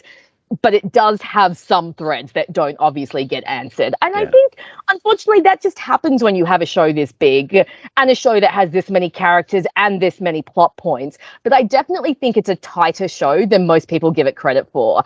And I've rewatched it a lot. And when you rewatch Lost a lot, you start to see little things that you maybe didn't see before. And you actually start to see that the show is actually really quite well put together. It just, unfortunately, I think people get hung up on the tangents, and they get hung up on the answers that we don't get, and then they forget the answers that we actually do get. So but there's not much more to say other than what you already said. It was a great water cooler show back in the day. It was that show that you rushed to the TV to watch every single week because it just kept you guessing and going. And like you, I think the finale is fantastic. I actually think the finale is a little bit better than I think you think it is. It's actually one of my favorite series finales. And I think that it wraps up the series really well and actually ties in really well to the themes of the show. And quite frankly, when it comes down to it, despite all of the characters, this show ultimately was about Jack Shephard, and his journey. And I think that the finale ties up his journey very well. And so I think that makes up for maybe some of the looser threads that get left behind. Because I think Jack's journey from man of science to man of faith is actually a really compelling one and works really well. So, yeah, Lost is a show that I have loved for years and will love for many years to come. And I will always defend it because I do think it gets more hate and more criticism than is warranted. You know, I think people just get a little too hung up on, like I said, all the answers that we didn't get, and they miss the fact that we actually do get a lot of answers. But great characters, great storylines, great villains, great music, great settings, just everything about it is so great. So that's my number 4, Lost. Some of the nutty fan theories around Lost are just crazy. I mean, they are. Some of those people should probably be locked up, to be honest. I mean, they do seem certifiably nuts, I've got to say. So that's obviously Lost. So my number 4 is the oldest show on my list, and it's a show that reinvented the wheel for TV, for anthology TV especially. Okay. And I think there's very few shows that actually did that, where you can say we wouldn't have had TV as we know it without it. So this is one of them. It's a show everybody knows from the title. It is The Twilight Zone. So, I thought so, yeah. The original Twilight Zone, although it did span spin-offs, it did have reboots in the 80s and then in the 2000s more recently. But the original show, it's the best run of episodes, but there are notable reboots, returns for it. The 80s one, I know, has a lot of classic horror directors who appear on it. Wes Craven, for example. So that's probably one that's worth checking out. But the original one was a staple of TV, and there was nothing quite like it at the time. One thing I really like about it is the creator and writer of many episodes, Rob Serling. He comes from a theatre background, and he actually, before The Twilight Zone and also after it, he would produce many anthology or one-off, short, almost like TV movies that would be almost like plays. And they would be very political, and it would speak to a lot of his political beliefs.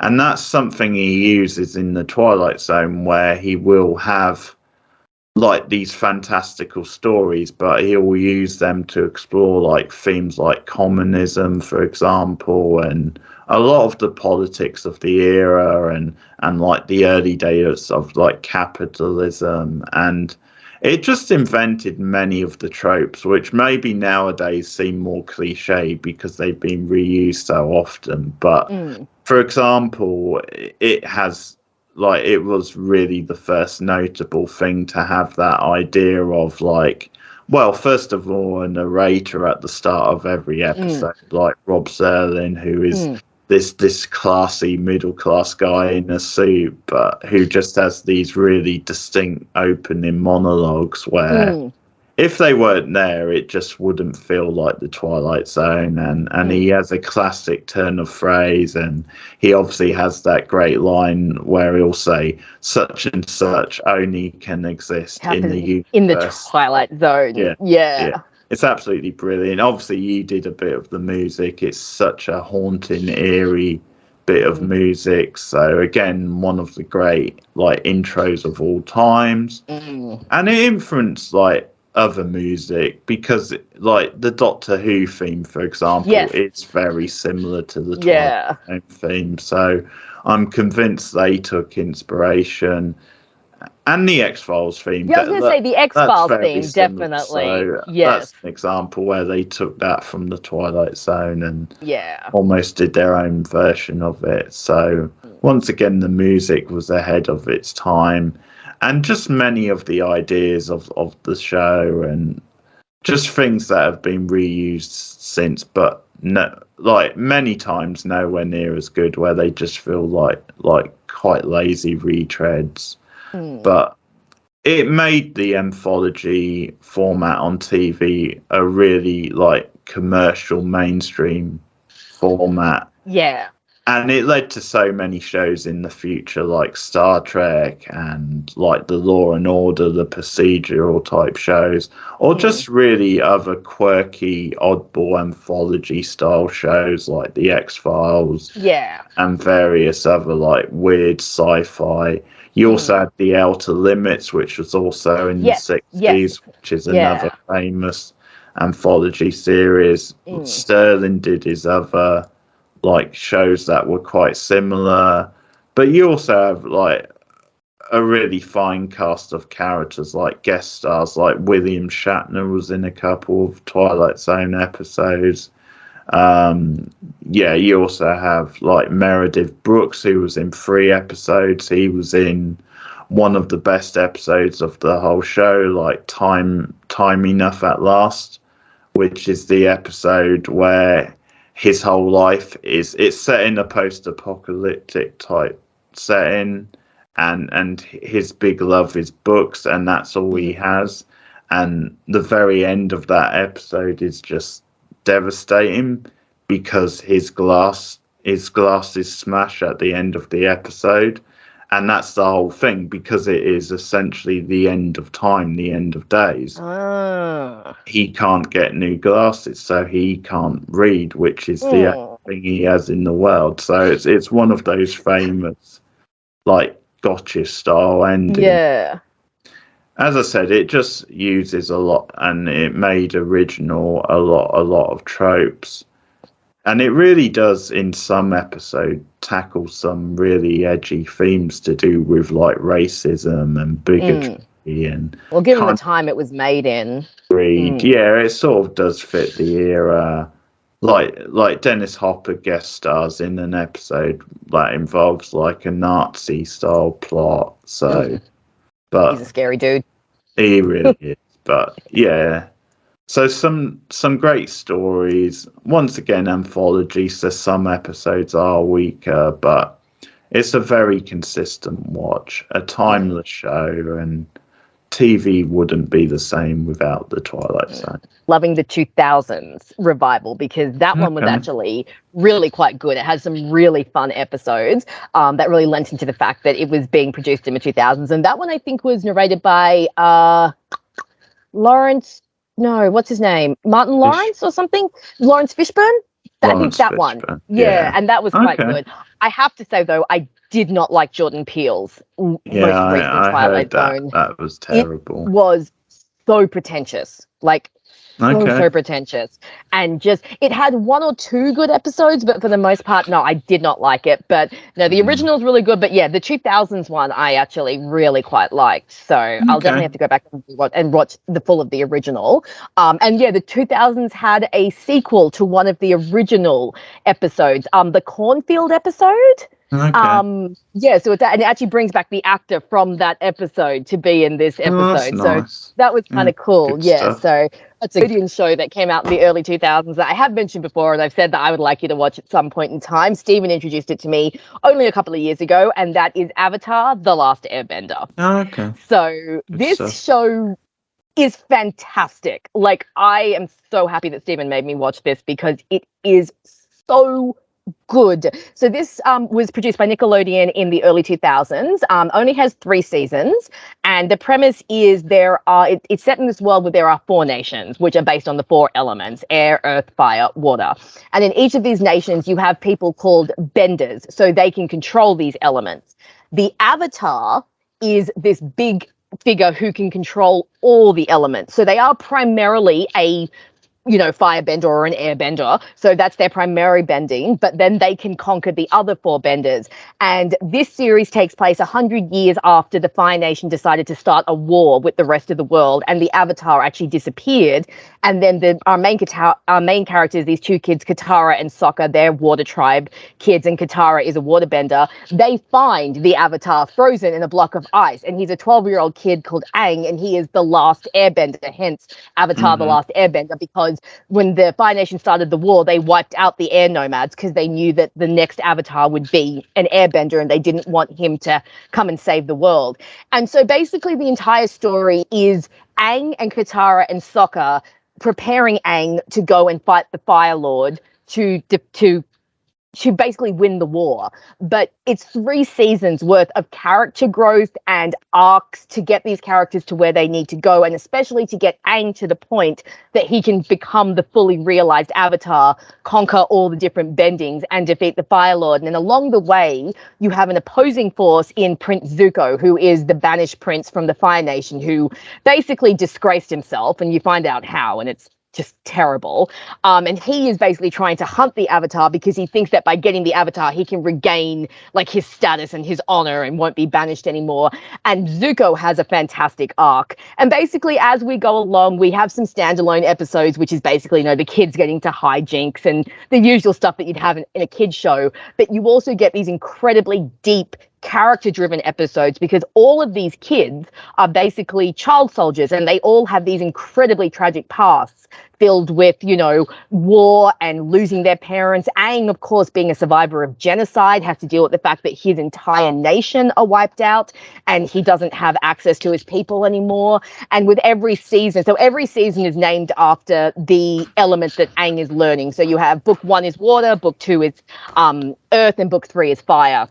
And it just builds and builds until we finally get to our showdown.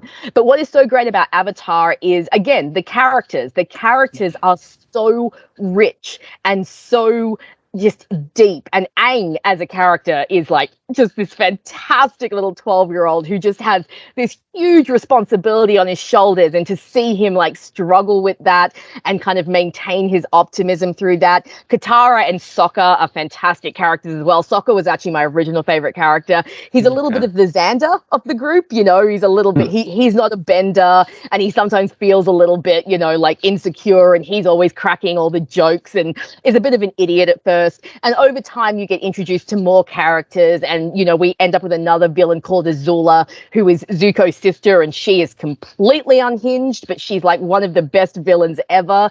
And yeah, we just end up with this really well-crafted story about these kids and their journey, and there's a lot of things to do with like colonialism and war and all of that because of what the Fire Nation is doing. And there is the world building of Avatar is insane, especially considering this was just a kids show. Each of the nations, for example, is based on a different ethnicity. So the Fire Nation is based on ancient Japan, and the air nomads are based on the Tibetans and stuff like that. Even the bending is based on different forms of martial arts, and the way they're drawn is based on that. And it's just a really rich and beautiful series. The score, again, another one that's got a beautiful score, and the voice acting is really great.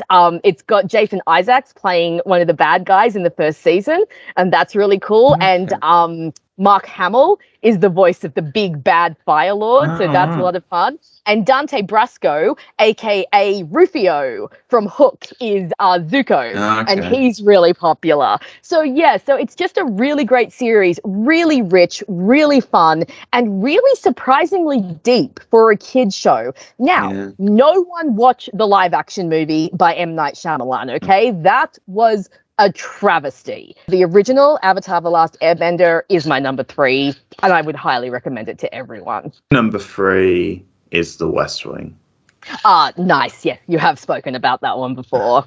Yes. Yeah, so this was really my introduction to Aaron Sorkin and his unique, quirky style of writing. He introduced the walk and talk, of course. Yes, he did. And this was a very sharp show, ahead of its time for political shows, where politics is this thing really that always divides people, where some people really enjoy talking about politics and get really passionate, and other people just hate it and just think it's really negative, and they just don't want to talk about it. They just want to live their lives and not really bother with it. So it's a credit to the show that it makes such a murky topic, such a divisive, complex topic at times as politics, so engaging to watch, where anyone can watch The West Wing and get into it. Like, I'm not saying everybody would like it, because it has its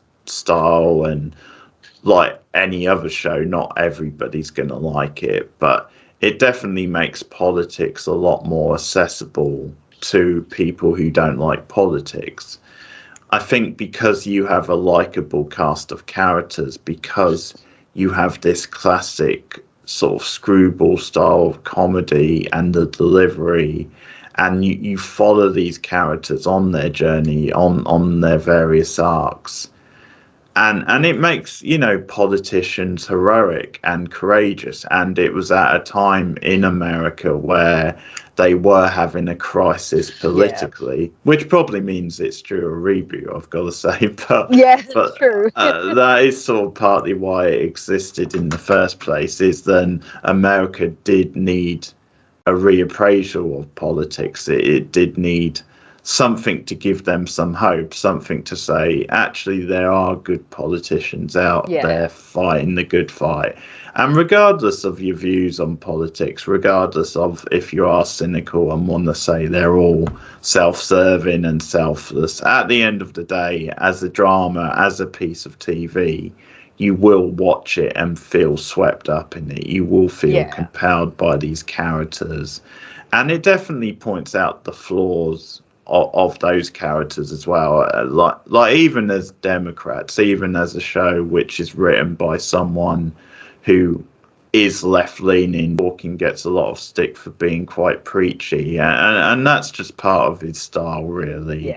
Which in many ways I wouldn't have it any other way. But I do think The West Wing is very well balanced, where it does show the good and the bad side to the characters, and it explores tough themes. Like, it does explore, as I said, the whole MS storyline is a massive storyline with the president, played by Martin Sheen, and it actually explores that in a lot of details about the sort of potential repercussions of them not coming out and saying that he had this conditions. And that's the other thing. It's a very really well researched show, where people who have worked in the Oval Office have said, that's very true to our experiences. So it definitely has a good balance of, it's a very entertaining, likable show to watch. It's another one that has a very memorable theme tune, which I always watch the opening credits once again. But at the same time, it definitely does drama, and very serious drama, very well. You have a very progressive female character again in the CJ Craig character, played by Alison Janney. I love Alison Janney. And she did win awards for that role, not surprisingly. It's a wonderful performance from her. You've got the Bradley Whitford character, who, a bit like David Duchovny, does wonderful deadpan, and like, once again, his relationship with his assistant Donna Moss is one of the great Will They Won't They, and they have such a lovely relationship throughout the show. You have great guest stars like Mary Louise Parker, who I'll say I've got a massive crush on, and that probably started in The West Wing. Elizabeth Moss also had one of course, she plays his daughter, doesn't she? Daughters, and it just tackles really serious issues. In a really, I don't know, just subtle sort of way, where it really runs with them and sees them to their natural conclusions. And as I hinted at before, it not only shows you the good and the bad of the main characters of the show, but it does actually show you other sides to like Republicans in the show, like not all Republicans are assholes, like bad guys. That it does show that there's good and bad to to most politicians. Yeah. And even though we both speak as left-leaning people, like I sort of believe that there are politicians on the other side who are good, honest people. Yeah. Who I can respectively disagree with them politically, but I think they are trying to do the best possible job, and they do bring value. And that's showcased in the final season when they actually have the election campaign for who's going to replace Bartlett, because you have a brilliant appearance from Alan Alda in that season as the main Republican running for to be president. Arnie Vinnick, it's a great character for him to play. But what's brilliant about that is he runs against Matt Santos for the Democrats, and he's played by Jimmy Smits, another great actor. And what's great about that is a lot of the Jimmy Smits, his character's points of view, like there's one particular point of view, I think it's to do with abortion, which is actually what normally you would associate with the Republican side. Okay. And whereas Arnie Vinnick, the Republican, has the flip of that. That's interesting. So they flip that around. So that's very interesting. And obviously the Sorkin years, the first 4 seasons, for many, that's the peak of the show. And that's definitely true. It's some of the most consistent writing on TV. And he wrote nearly every episode for 4 seasons, and bearing in mind they're long seasons, there's episodes. That's a phenomenal treatment, and it sort of drove him to he had problems with alcohol, which is I'm not surprised. The show, but so I think there's a little bit of a dip when he leaves, but it still remains very consistent. And the final season, I do think, is excellent. Like, the final season gives the cap on the show that you really want as a fan, and it's very satisfying the way they all tie it up. So, obviously it's this high, so it's one I've rewatched a lot, and memorable characters, memorable dialogue, great storytelling throughout, and that is The West Wing. Very nice. Another one I haven't seen, but another one that my best friend loves. I feel like I need to get my bestie on this show at some point and have a chat to you about all your favorite shows in common. Exactly. But I have seen a few episodes, and the episodes that I've seen, I can absolutely understand why everyone raves about this show. She showed me the episode that aired after 9/11, that one, and then she also showed me the one where the president's assistant or secretary passes away, and he has a bit of a crisis of faith. Yeah, that's one of the best episodes. And then the assassination attempt one, she's shown me that one as well. So I've seen a few, and definitely looks like a quality show. Again, it's one of those shows that I think when I do sit down to watch, I have to be in the right frame of mind, because it's obviously very political and very in-depth and very involved. So, but from what I have seen, it does look fantastic. And I mean, I love Alison Janney, and Martin Sheen looks fantastic in the title role. It's a great cast. Richard Schiff as Toby's great. Many great. And personally, I think it's an unpopular opinion, but I thought they handled the whole 9/11 things very well. I thought that episode was very good. I really liked it. A lot of people have been critical of it and said it was more flag waving, but I don't think it was. I thought it was very well balanced. I mean, what are you going to expect in the wake of 9/11? I mean, it was only ever going to be one way. So I think you need to take that into account. But definitely a show I will get around to watching at some point. And you've mentioned it before, so I'm not surprised that it turned up. Of mine. All right. Wow, we're almost there. So number 2. So my number 2 is what I consider to be the best spin-off show ever, and that is spun off from that little show that we didn't really know much about, about vampires or something, and that is the wonderful spin-off Angel. So I just love Angel. as a show, and for years I have actually loved it more than Buffy. And I think that's because Angel is a slightly darker show. You know, Buffy is very much, she's the typical superhero. She's going to ride in to save the day.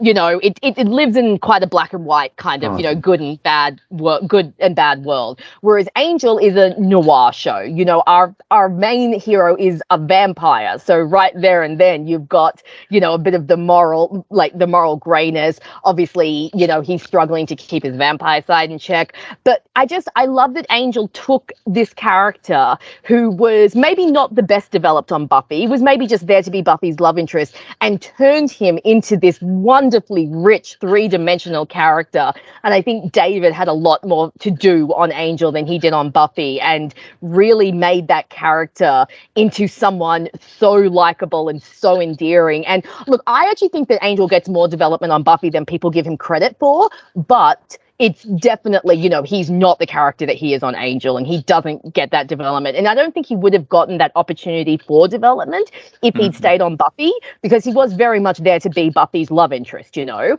Whereas on his own show, he gets to be the anti-hero, he gets to be the anti-villain, he gets to be the caped, what they call him, the Dark Avenger. He gets to, you know, he gets to just be everything. And I think that his arcs over the show are really interesting. I love that we get more of his background. The Darla arc in season 2 and 3 is honestly just superb, and I absolutely love the flashbacks we get from that, and the, you know, the emotional roller coaster we get, and the way we get to see how she affects Angel and all of that.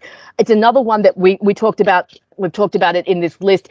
Found family. This one is very much about found family, you know, because you have Angel who's all alone, and then he comes across Doyle, and then he re-meets Cordelia, and then Wesley comes back into his life, and then, you know, Fred and Gunn and Lorne, and you just get this really great little unit. And one thing I've always felt that Angel Investigations are more of a family than the Scoobies are, and that they are more willing to let people into their family than the Scoobies are. Like, the Scoobies can be very exclusive, you know, like, we're the core Scoobies. I mean, you look at like Anya and Tara, they don't really like integrate into the Scoobies until very late in the piece. Whereas with Angel, like, Wesley turns up in an episode, and by the next episode, that's it. He's part of the family, you know, so they're very willing to let people in.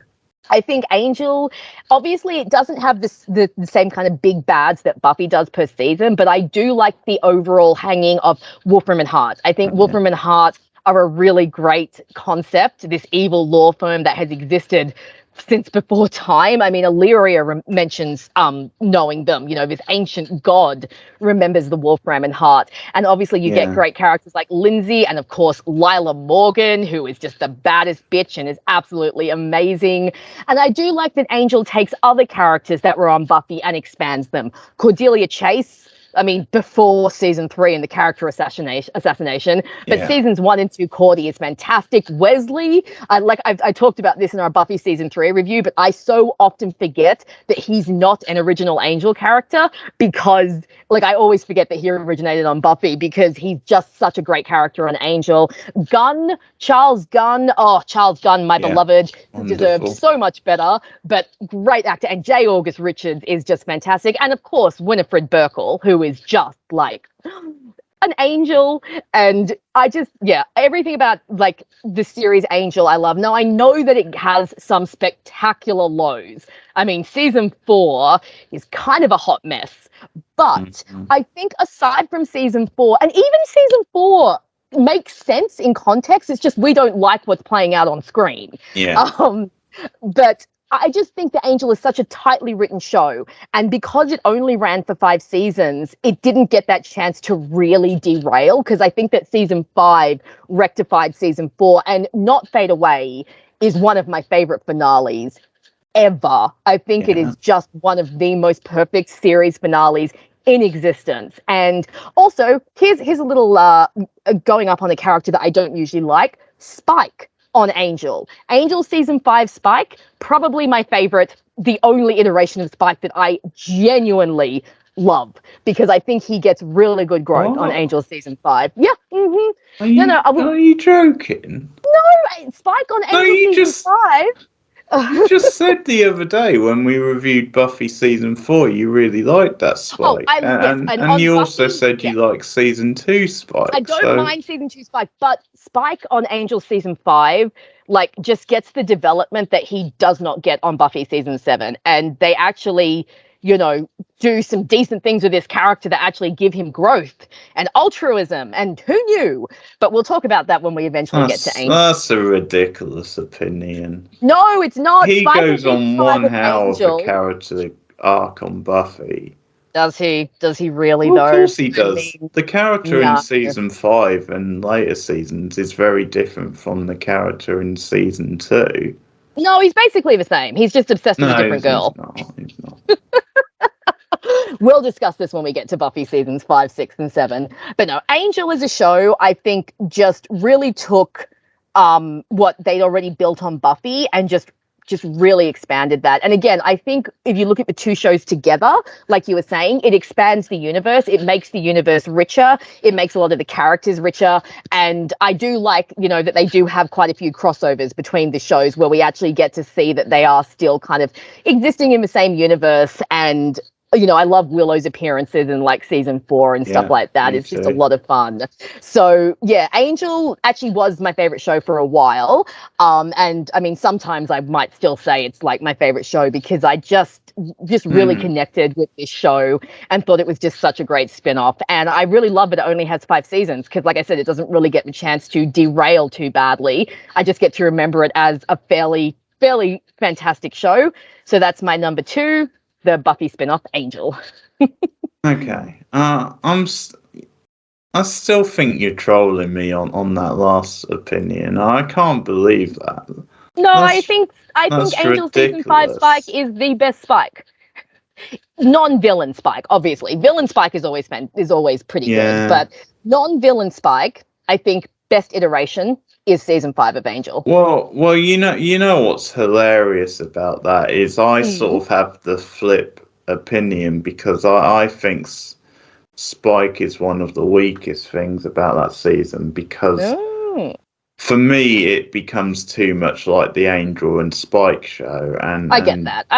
At times the other characters get sidetracked. I do agree with you there, but I also do love that dynamic, so kind of makes up for it. I do as well. I just think certain episodes they overdo it. But, the girl in question in Destiny, I don't talk about those episodes. We don't mention those episodes.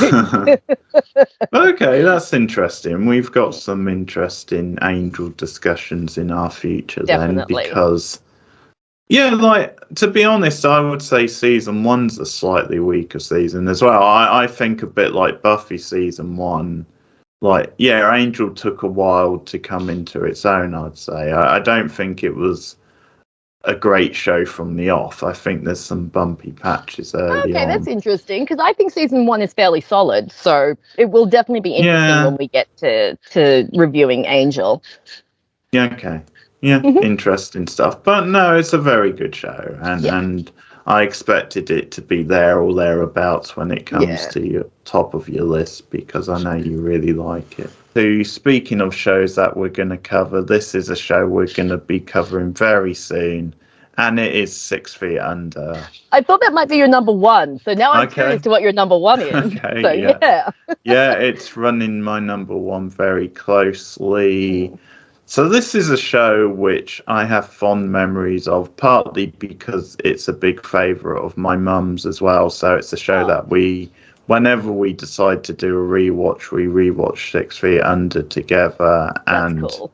It's just a show we both discovered. And I first discovered it on Channel 4, actually, which is one of the terrestrial channels over here. And they have quite a good reputation for showing really a bit more like edgy, niche, cult style shows. So I sort of randomly started watching it in season 4, which obviously is quite near the end of its run. It's I just heard a little bit of a buzz, so when I saw it was on one night, I thought I'd put an episode on, and I got into it pretty quick, but obviously I really got into it and the groove of it when I watched the whole thing from start to finish. And so 6 Feet Under, just in case you don't know the premise, it's a bit of a cornerstone for this era, as in it debuted in 2001 on HBO. So it was a very early example of a scripted drama on HBO, which got a lot of critical acclaim, a lot of like awards, and a lot of praise. But it was one of the very early ones. I would say it was probably after Sopranos, like the second really big HBO style hit. Yeah. And so it's set at a family-run funeral home, the Fisher family, particularly. Yeah. So the introduction to the show, which is no real spoiler because it happens in the first episode, is then the father of the family, played by Richard Jenkins, is killed in the first episode. And that sort of throws their life into like chaos. They're preparing for like the Christmas holiday. So you have like the oldest son, Nathaniel Jr., played by Peter Kras. He's coming home because he's based in Seattle, and he's coming home for the holidays. And suddenly, randomly out of nowhere, the father gets killed in a car accident.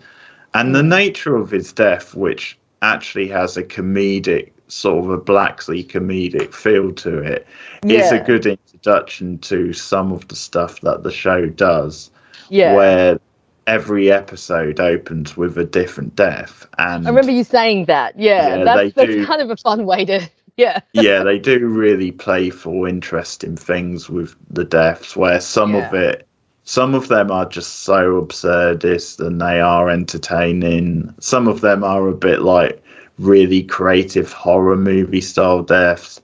Some of them are really elaborate, where they keep you guessing who's going to die and in what way. Some of them are more like serious and tragic, and some are just everyday style deaths. So they really get a good variation. But that's part of the hook of the show, is then it opens with the death, and then that character is the funeral for the episode, the like intro to those styles of death. And it just throws up this family's life into all sorts of disarray, where they have to come to terms with this out of the blue death, and it just changes the complete dynamic. So the Nathaniel Jr. character, Peter Kras, he unwillingly gets like thrown into the family business because it's in the father's will, then he has to outrun the business. And he gets talked into doing it. And so he's this sort of like drifter style character who's been working in like living and working in Seattle, and suddenly it's a big life change for him. You obviously have David, the Michael C. Hall character, who has secrets of his own. He's a gay character, but he's at the point in his life where he hasn't always been openly gay, and he's coming to terms with his sexuality. Once again, like early 2000s. I was going to say 2001. Yeah, that would definitely be a storyline. That was a gay character. It was really ahead of its time. But that's the backdrop, really, is then once again you get this middle class family in like white suburbia. And as you said, the setting of the funeral home is just so perfect once again, because it becomes this metaphor of them having all these dark secrets lurking in their backgrounds and learning to wrestle with it. So it's a very diverse show because, for example, you get 3 main female characters. So you have Brenda, who's played by Rachel Griffiths. Oh. Australian actress. Yes, so she is. You all like that. Of course, Muriel's Wedding. And yes. You have Ruth Fisher, the mother of the family, and then you get Claire Fisher, who's the youngest like sibling, played by Lauren Ambrose. So within those 3 characters, you have a very different depiction of femininity, because when I was at uni, I actually did like a presentation based on 6 Feet Under to do with like the gender roles, and Oh, cool. like as part of that class, we were looking at different waves of feminism, and I actually tried to apply that to the characters in 6 Feet Under. So, like Ruth, they're all at different stages. So Ruth is obviously a traditional housewife in her 50s.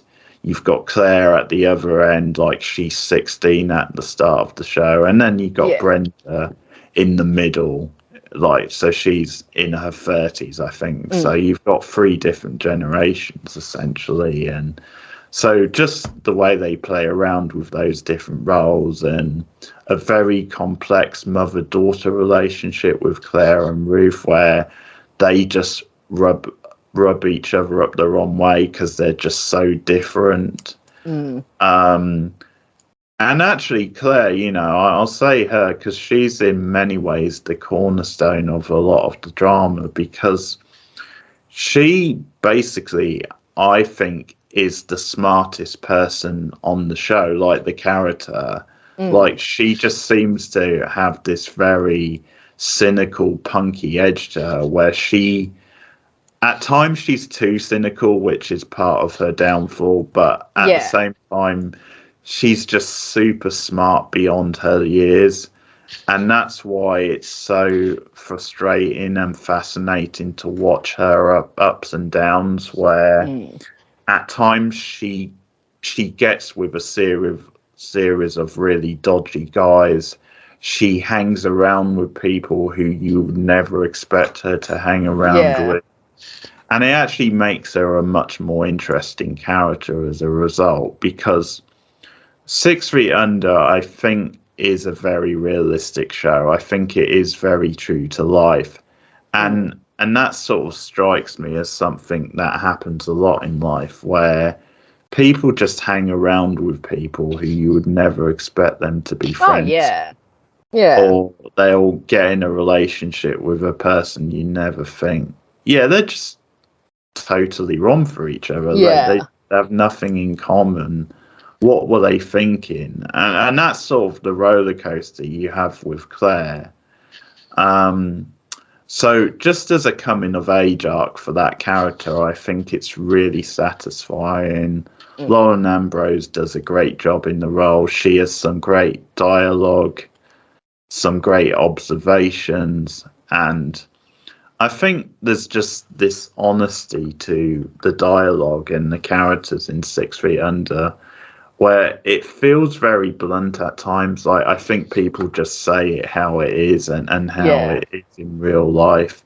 It does have a very cynical, darkly black tone, but I think that also makes it a more accessible show as well. Like, it does broach the subject of death and mortality head on.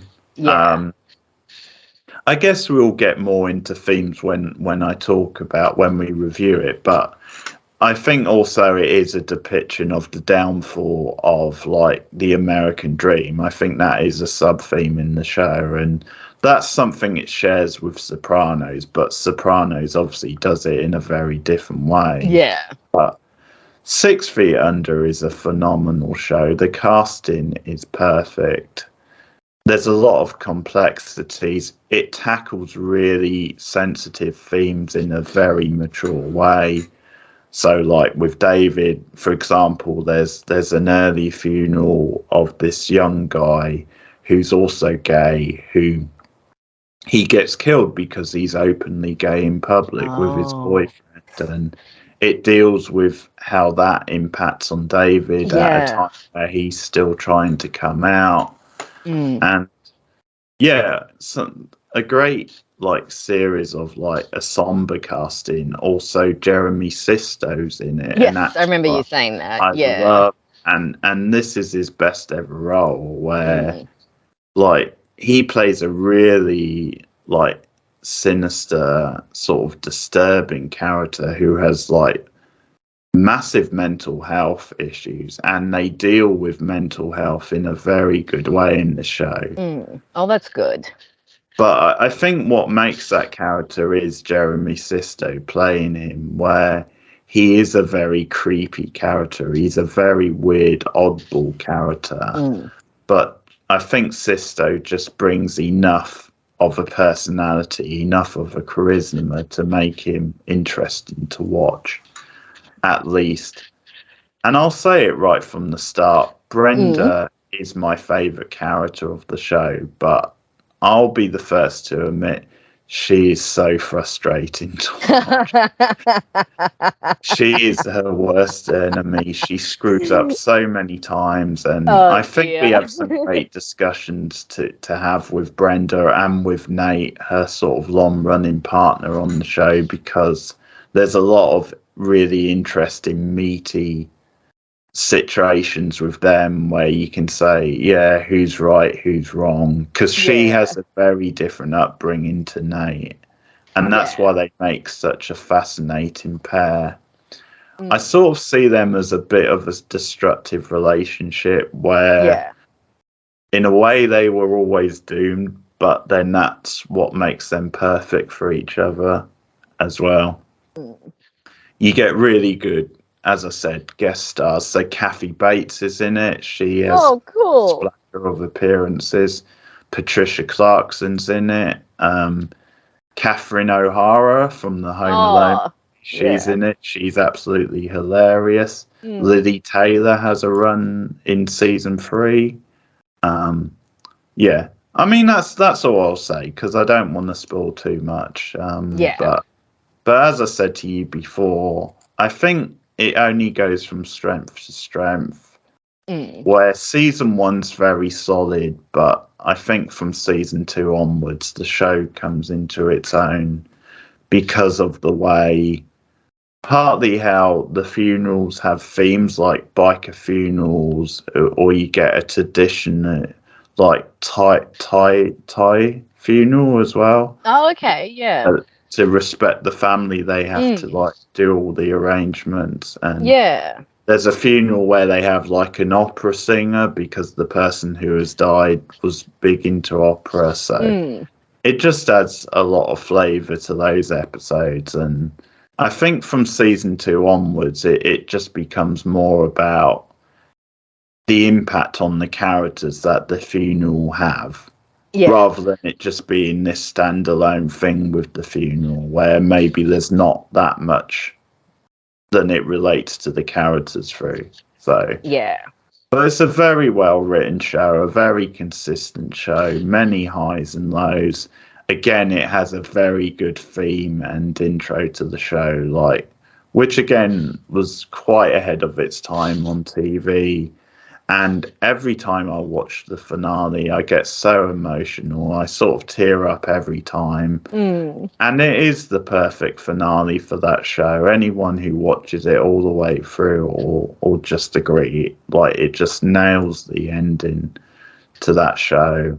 And I just think as a serialized drama, like almost as a soap opera in many ways, but a more high-class soap opera, I think just for a show that's depicting like human relationships on screen, it's probably as good as it gets, really.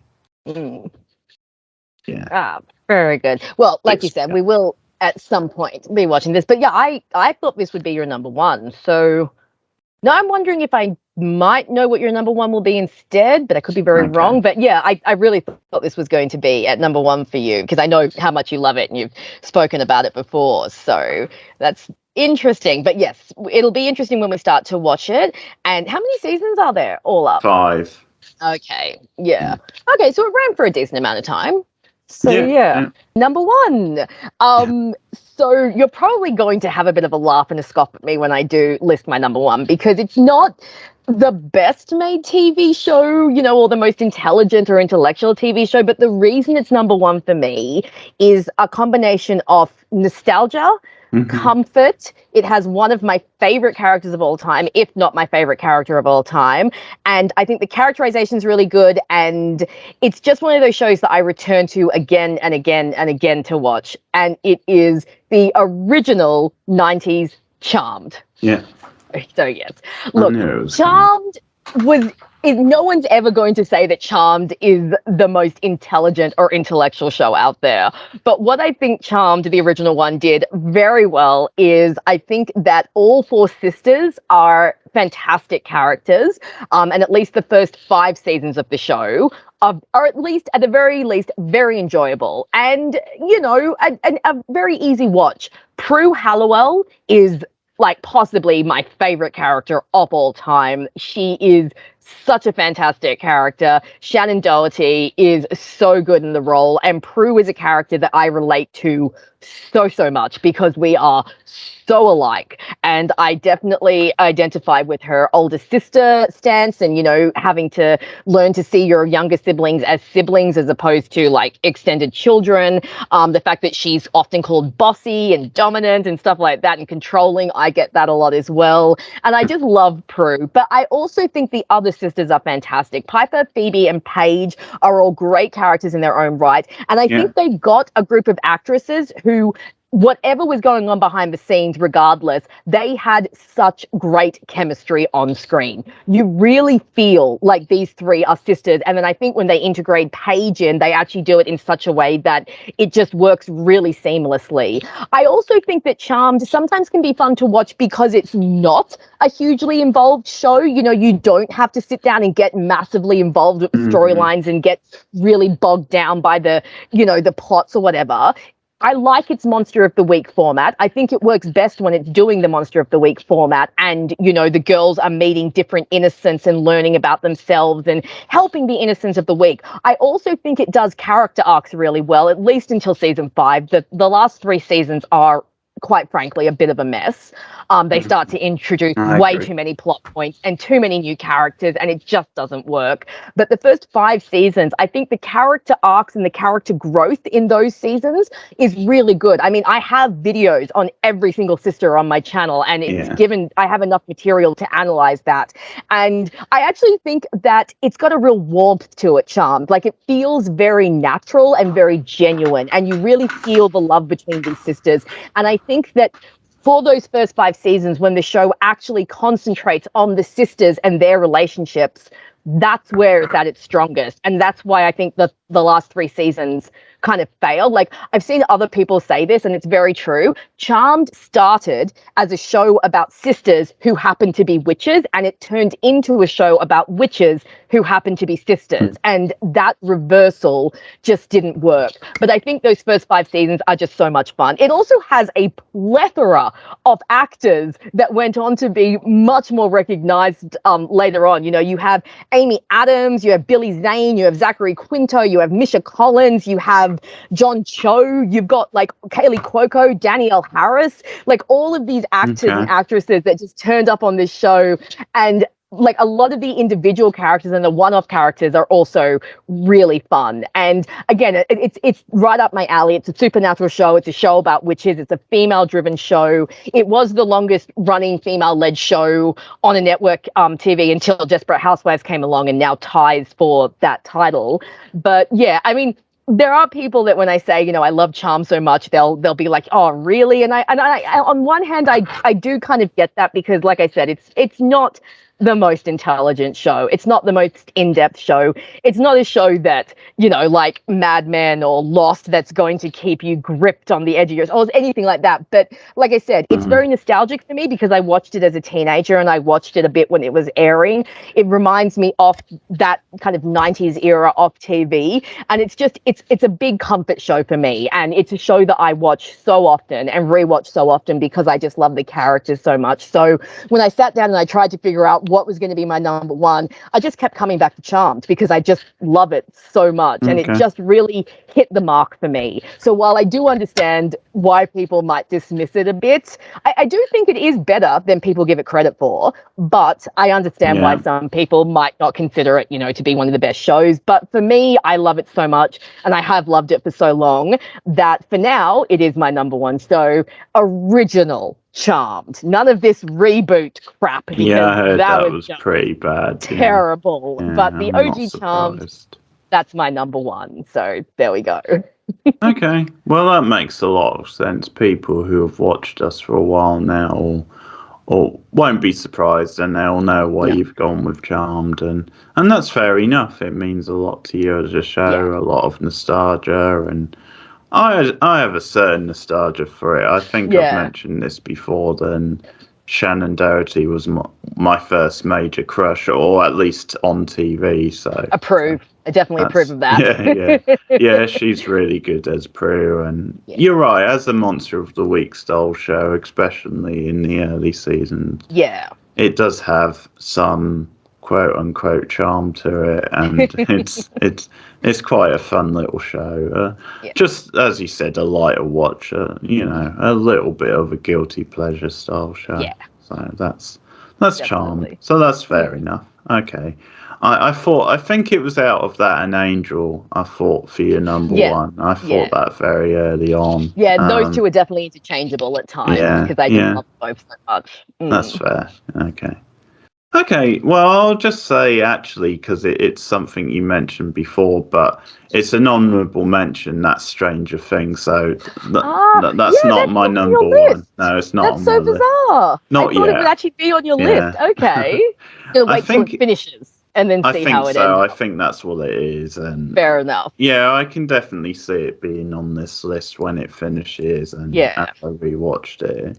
It's definitely one of the best current shows that's on. Yes. So I think things like that and Succession, I think when I redo this list in future years, I can definitely see me including that. Maybe even something like Yellow Jackets, which I think is really starting to take off.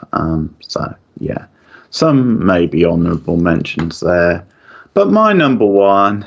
It's a show which has influenced so many other shows on my list, a show which changed TV forever, what TV could be, how cinematic it could be, how advanced it could be when it comes to storytelling and characters, how quirky, how weird it could be, and that is Twin Peaks. That's my of course.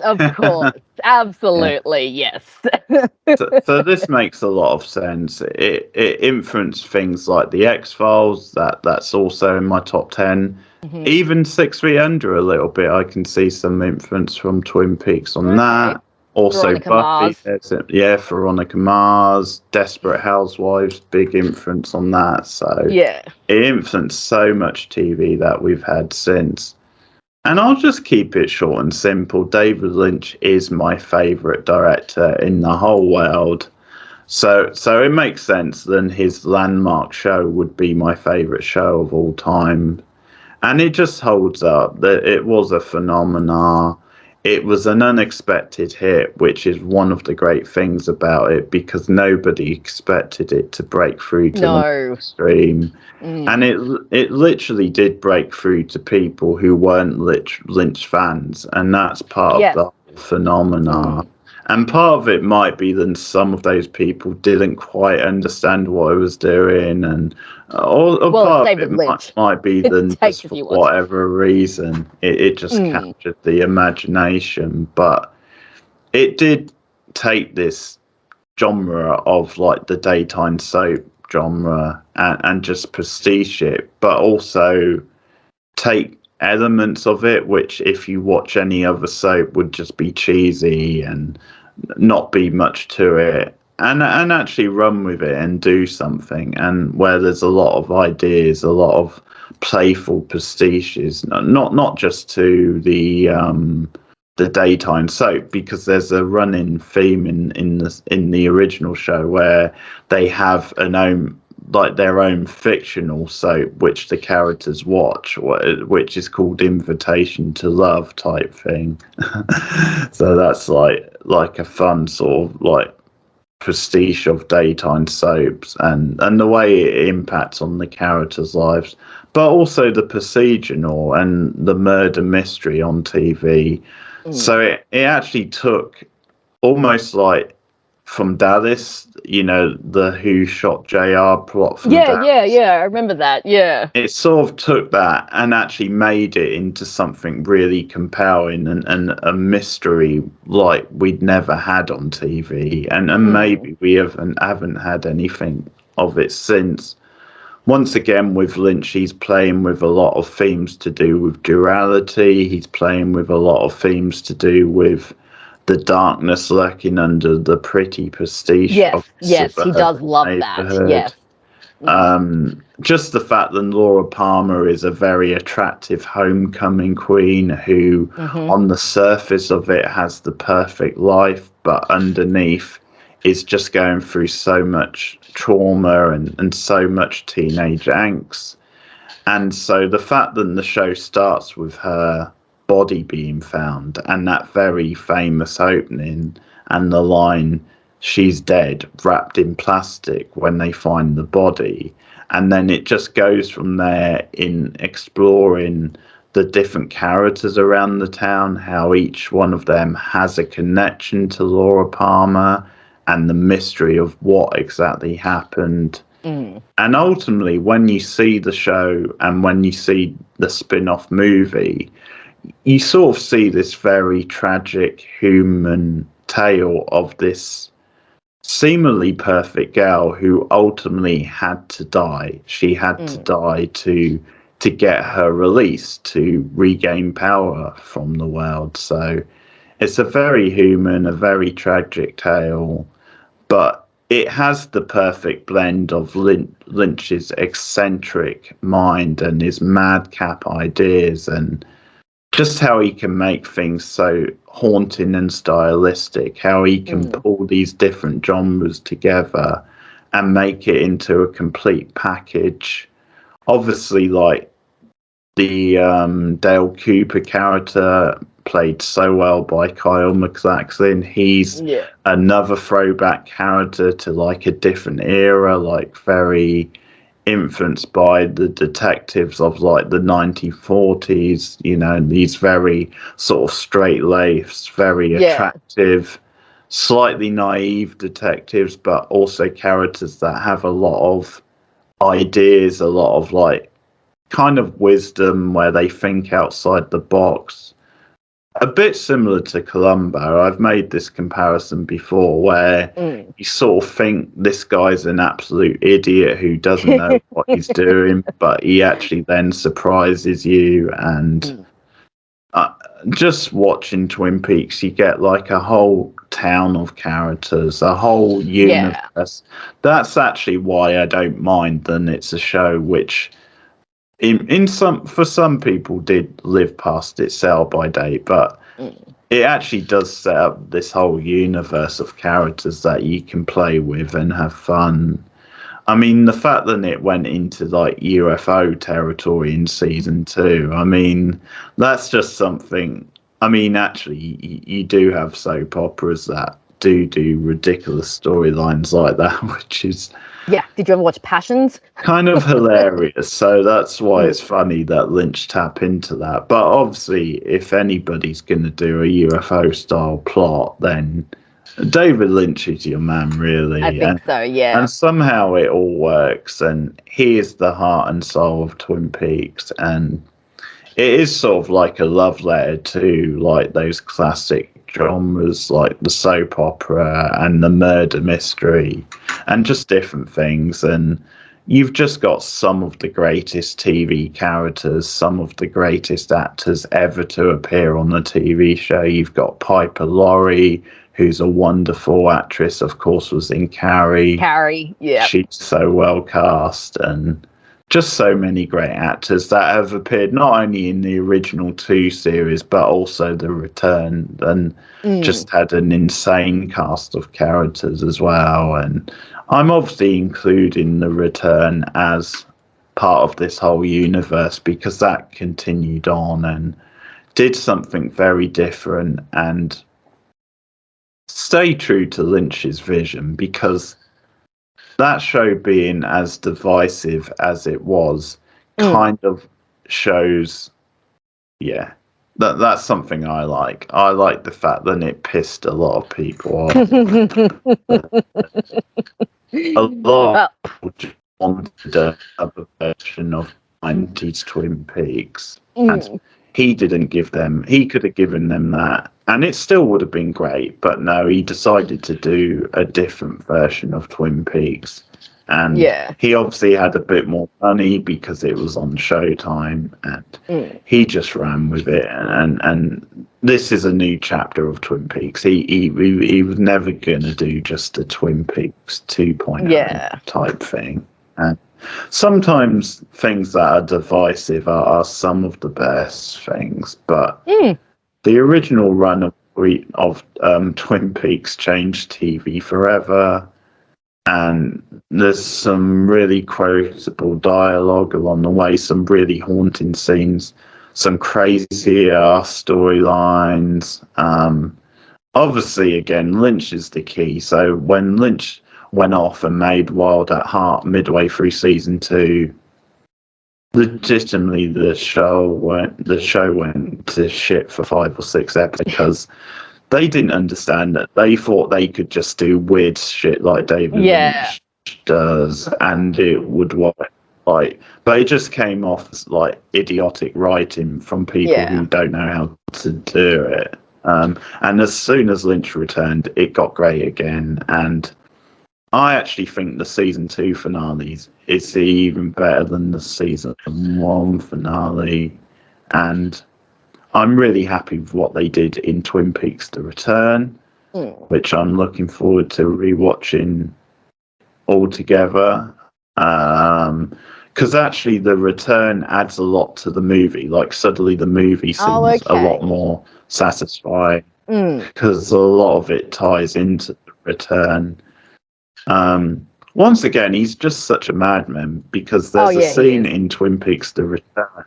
He really is. Then is part of the scene from the movie back in '92, but it actually shows you the other end of that interaction where it shows you what Laura was screaming at in that movie. So stuff like that is just insane because it's like 20 plus years later and it actually gives you the answer. So it uses the time jump really well. But just to think he actually recut that footage and just put something in there which wasn't there before, it just shows you what an artist, what a crazy guy this David Lynch is. But yeah, that's my number one. So not it makes surprising. sense Not surprising at all. Because I mean we've covered David Lynch before, and you've talked about how much you love Twin Peaks. So yeah, that's not surprising that it's your number one, and it's definitely a show that I will watch in the future. I just haven't gotten around to it yet because I mean I love Lynch as well. So yeah, well, I mean at a certain time we could even do it somewhere down cover it somewhere down the track. But no, that's great. Oh, that was a big list. We had some good crossovers. Some of the ones that I expected us to have. I have to say I was surprised Stranger Things wasn't on your list. I thought it would be, but your explanation makes sense. It may well make it. That was cool. Some fun surprises, some ones I was expecting, and I think we had some good crossovers, but we also had quite a bit of diversity in our list, which was cool. Yeah, so that was fun. No, definitely, it was a good list overall, and represented our various tastes, and definitely should give some people, some ideas of shows to watch. So. Very good. Once again, let us know your thoughts in the comments and come up with your own list, some of your favourite TV shows of all time. And of course, respond to our lists as well. Like and subscribe.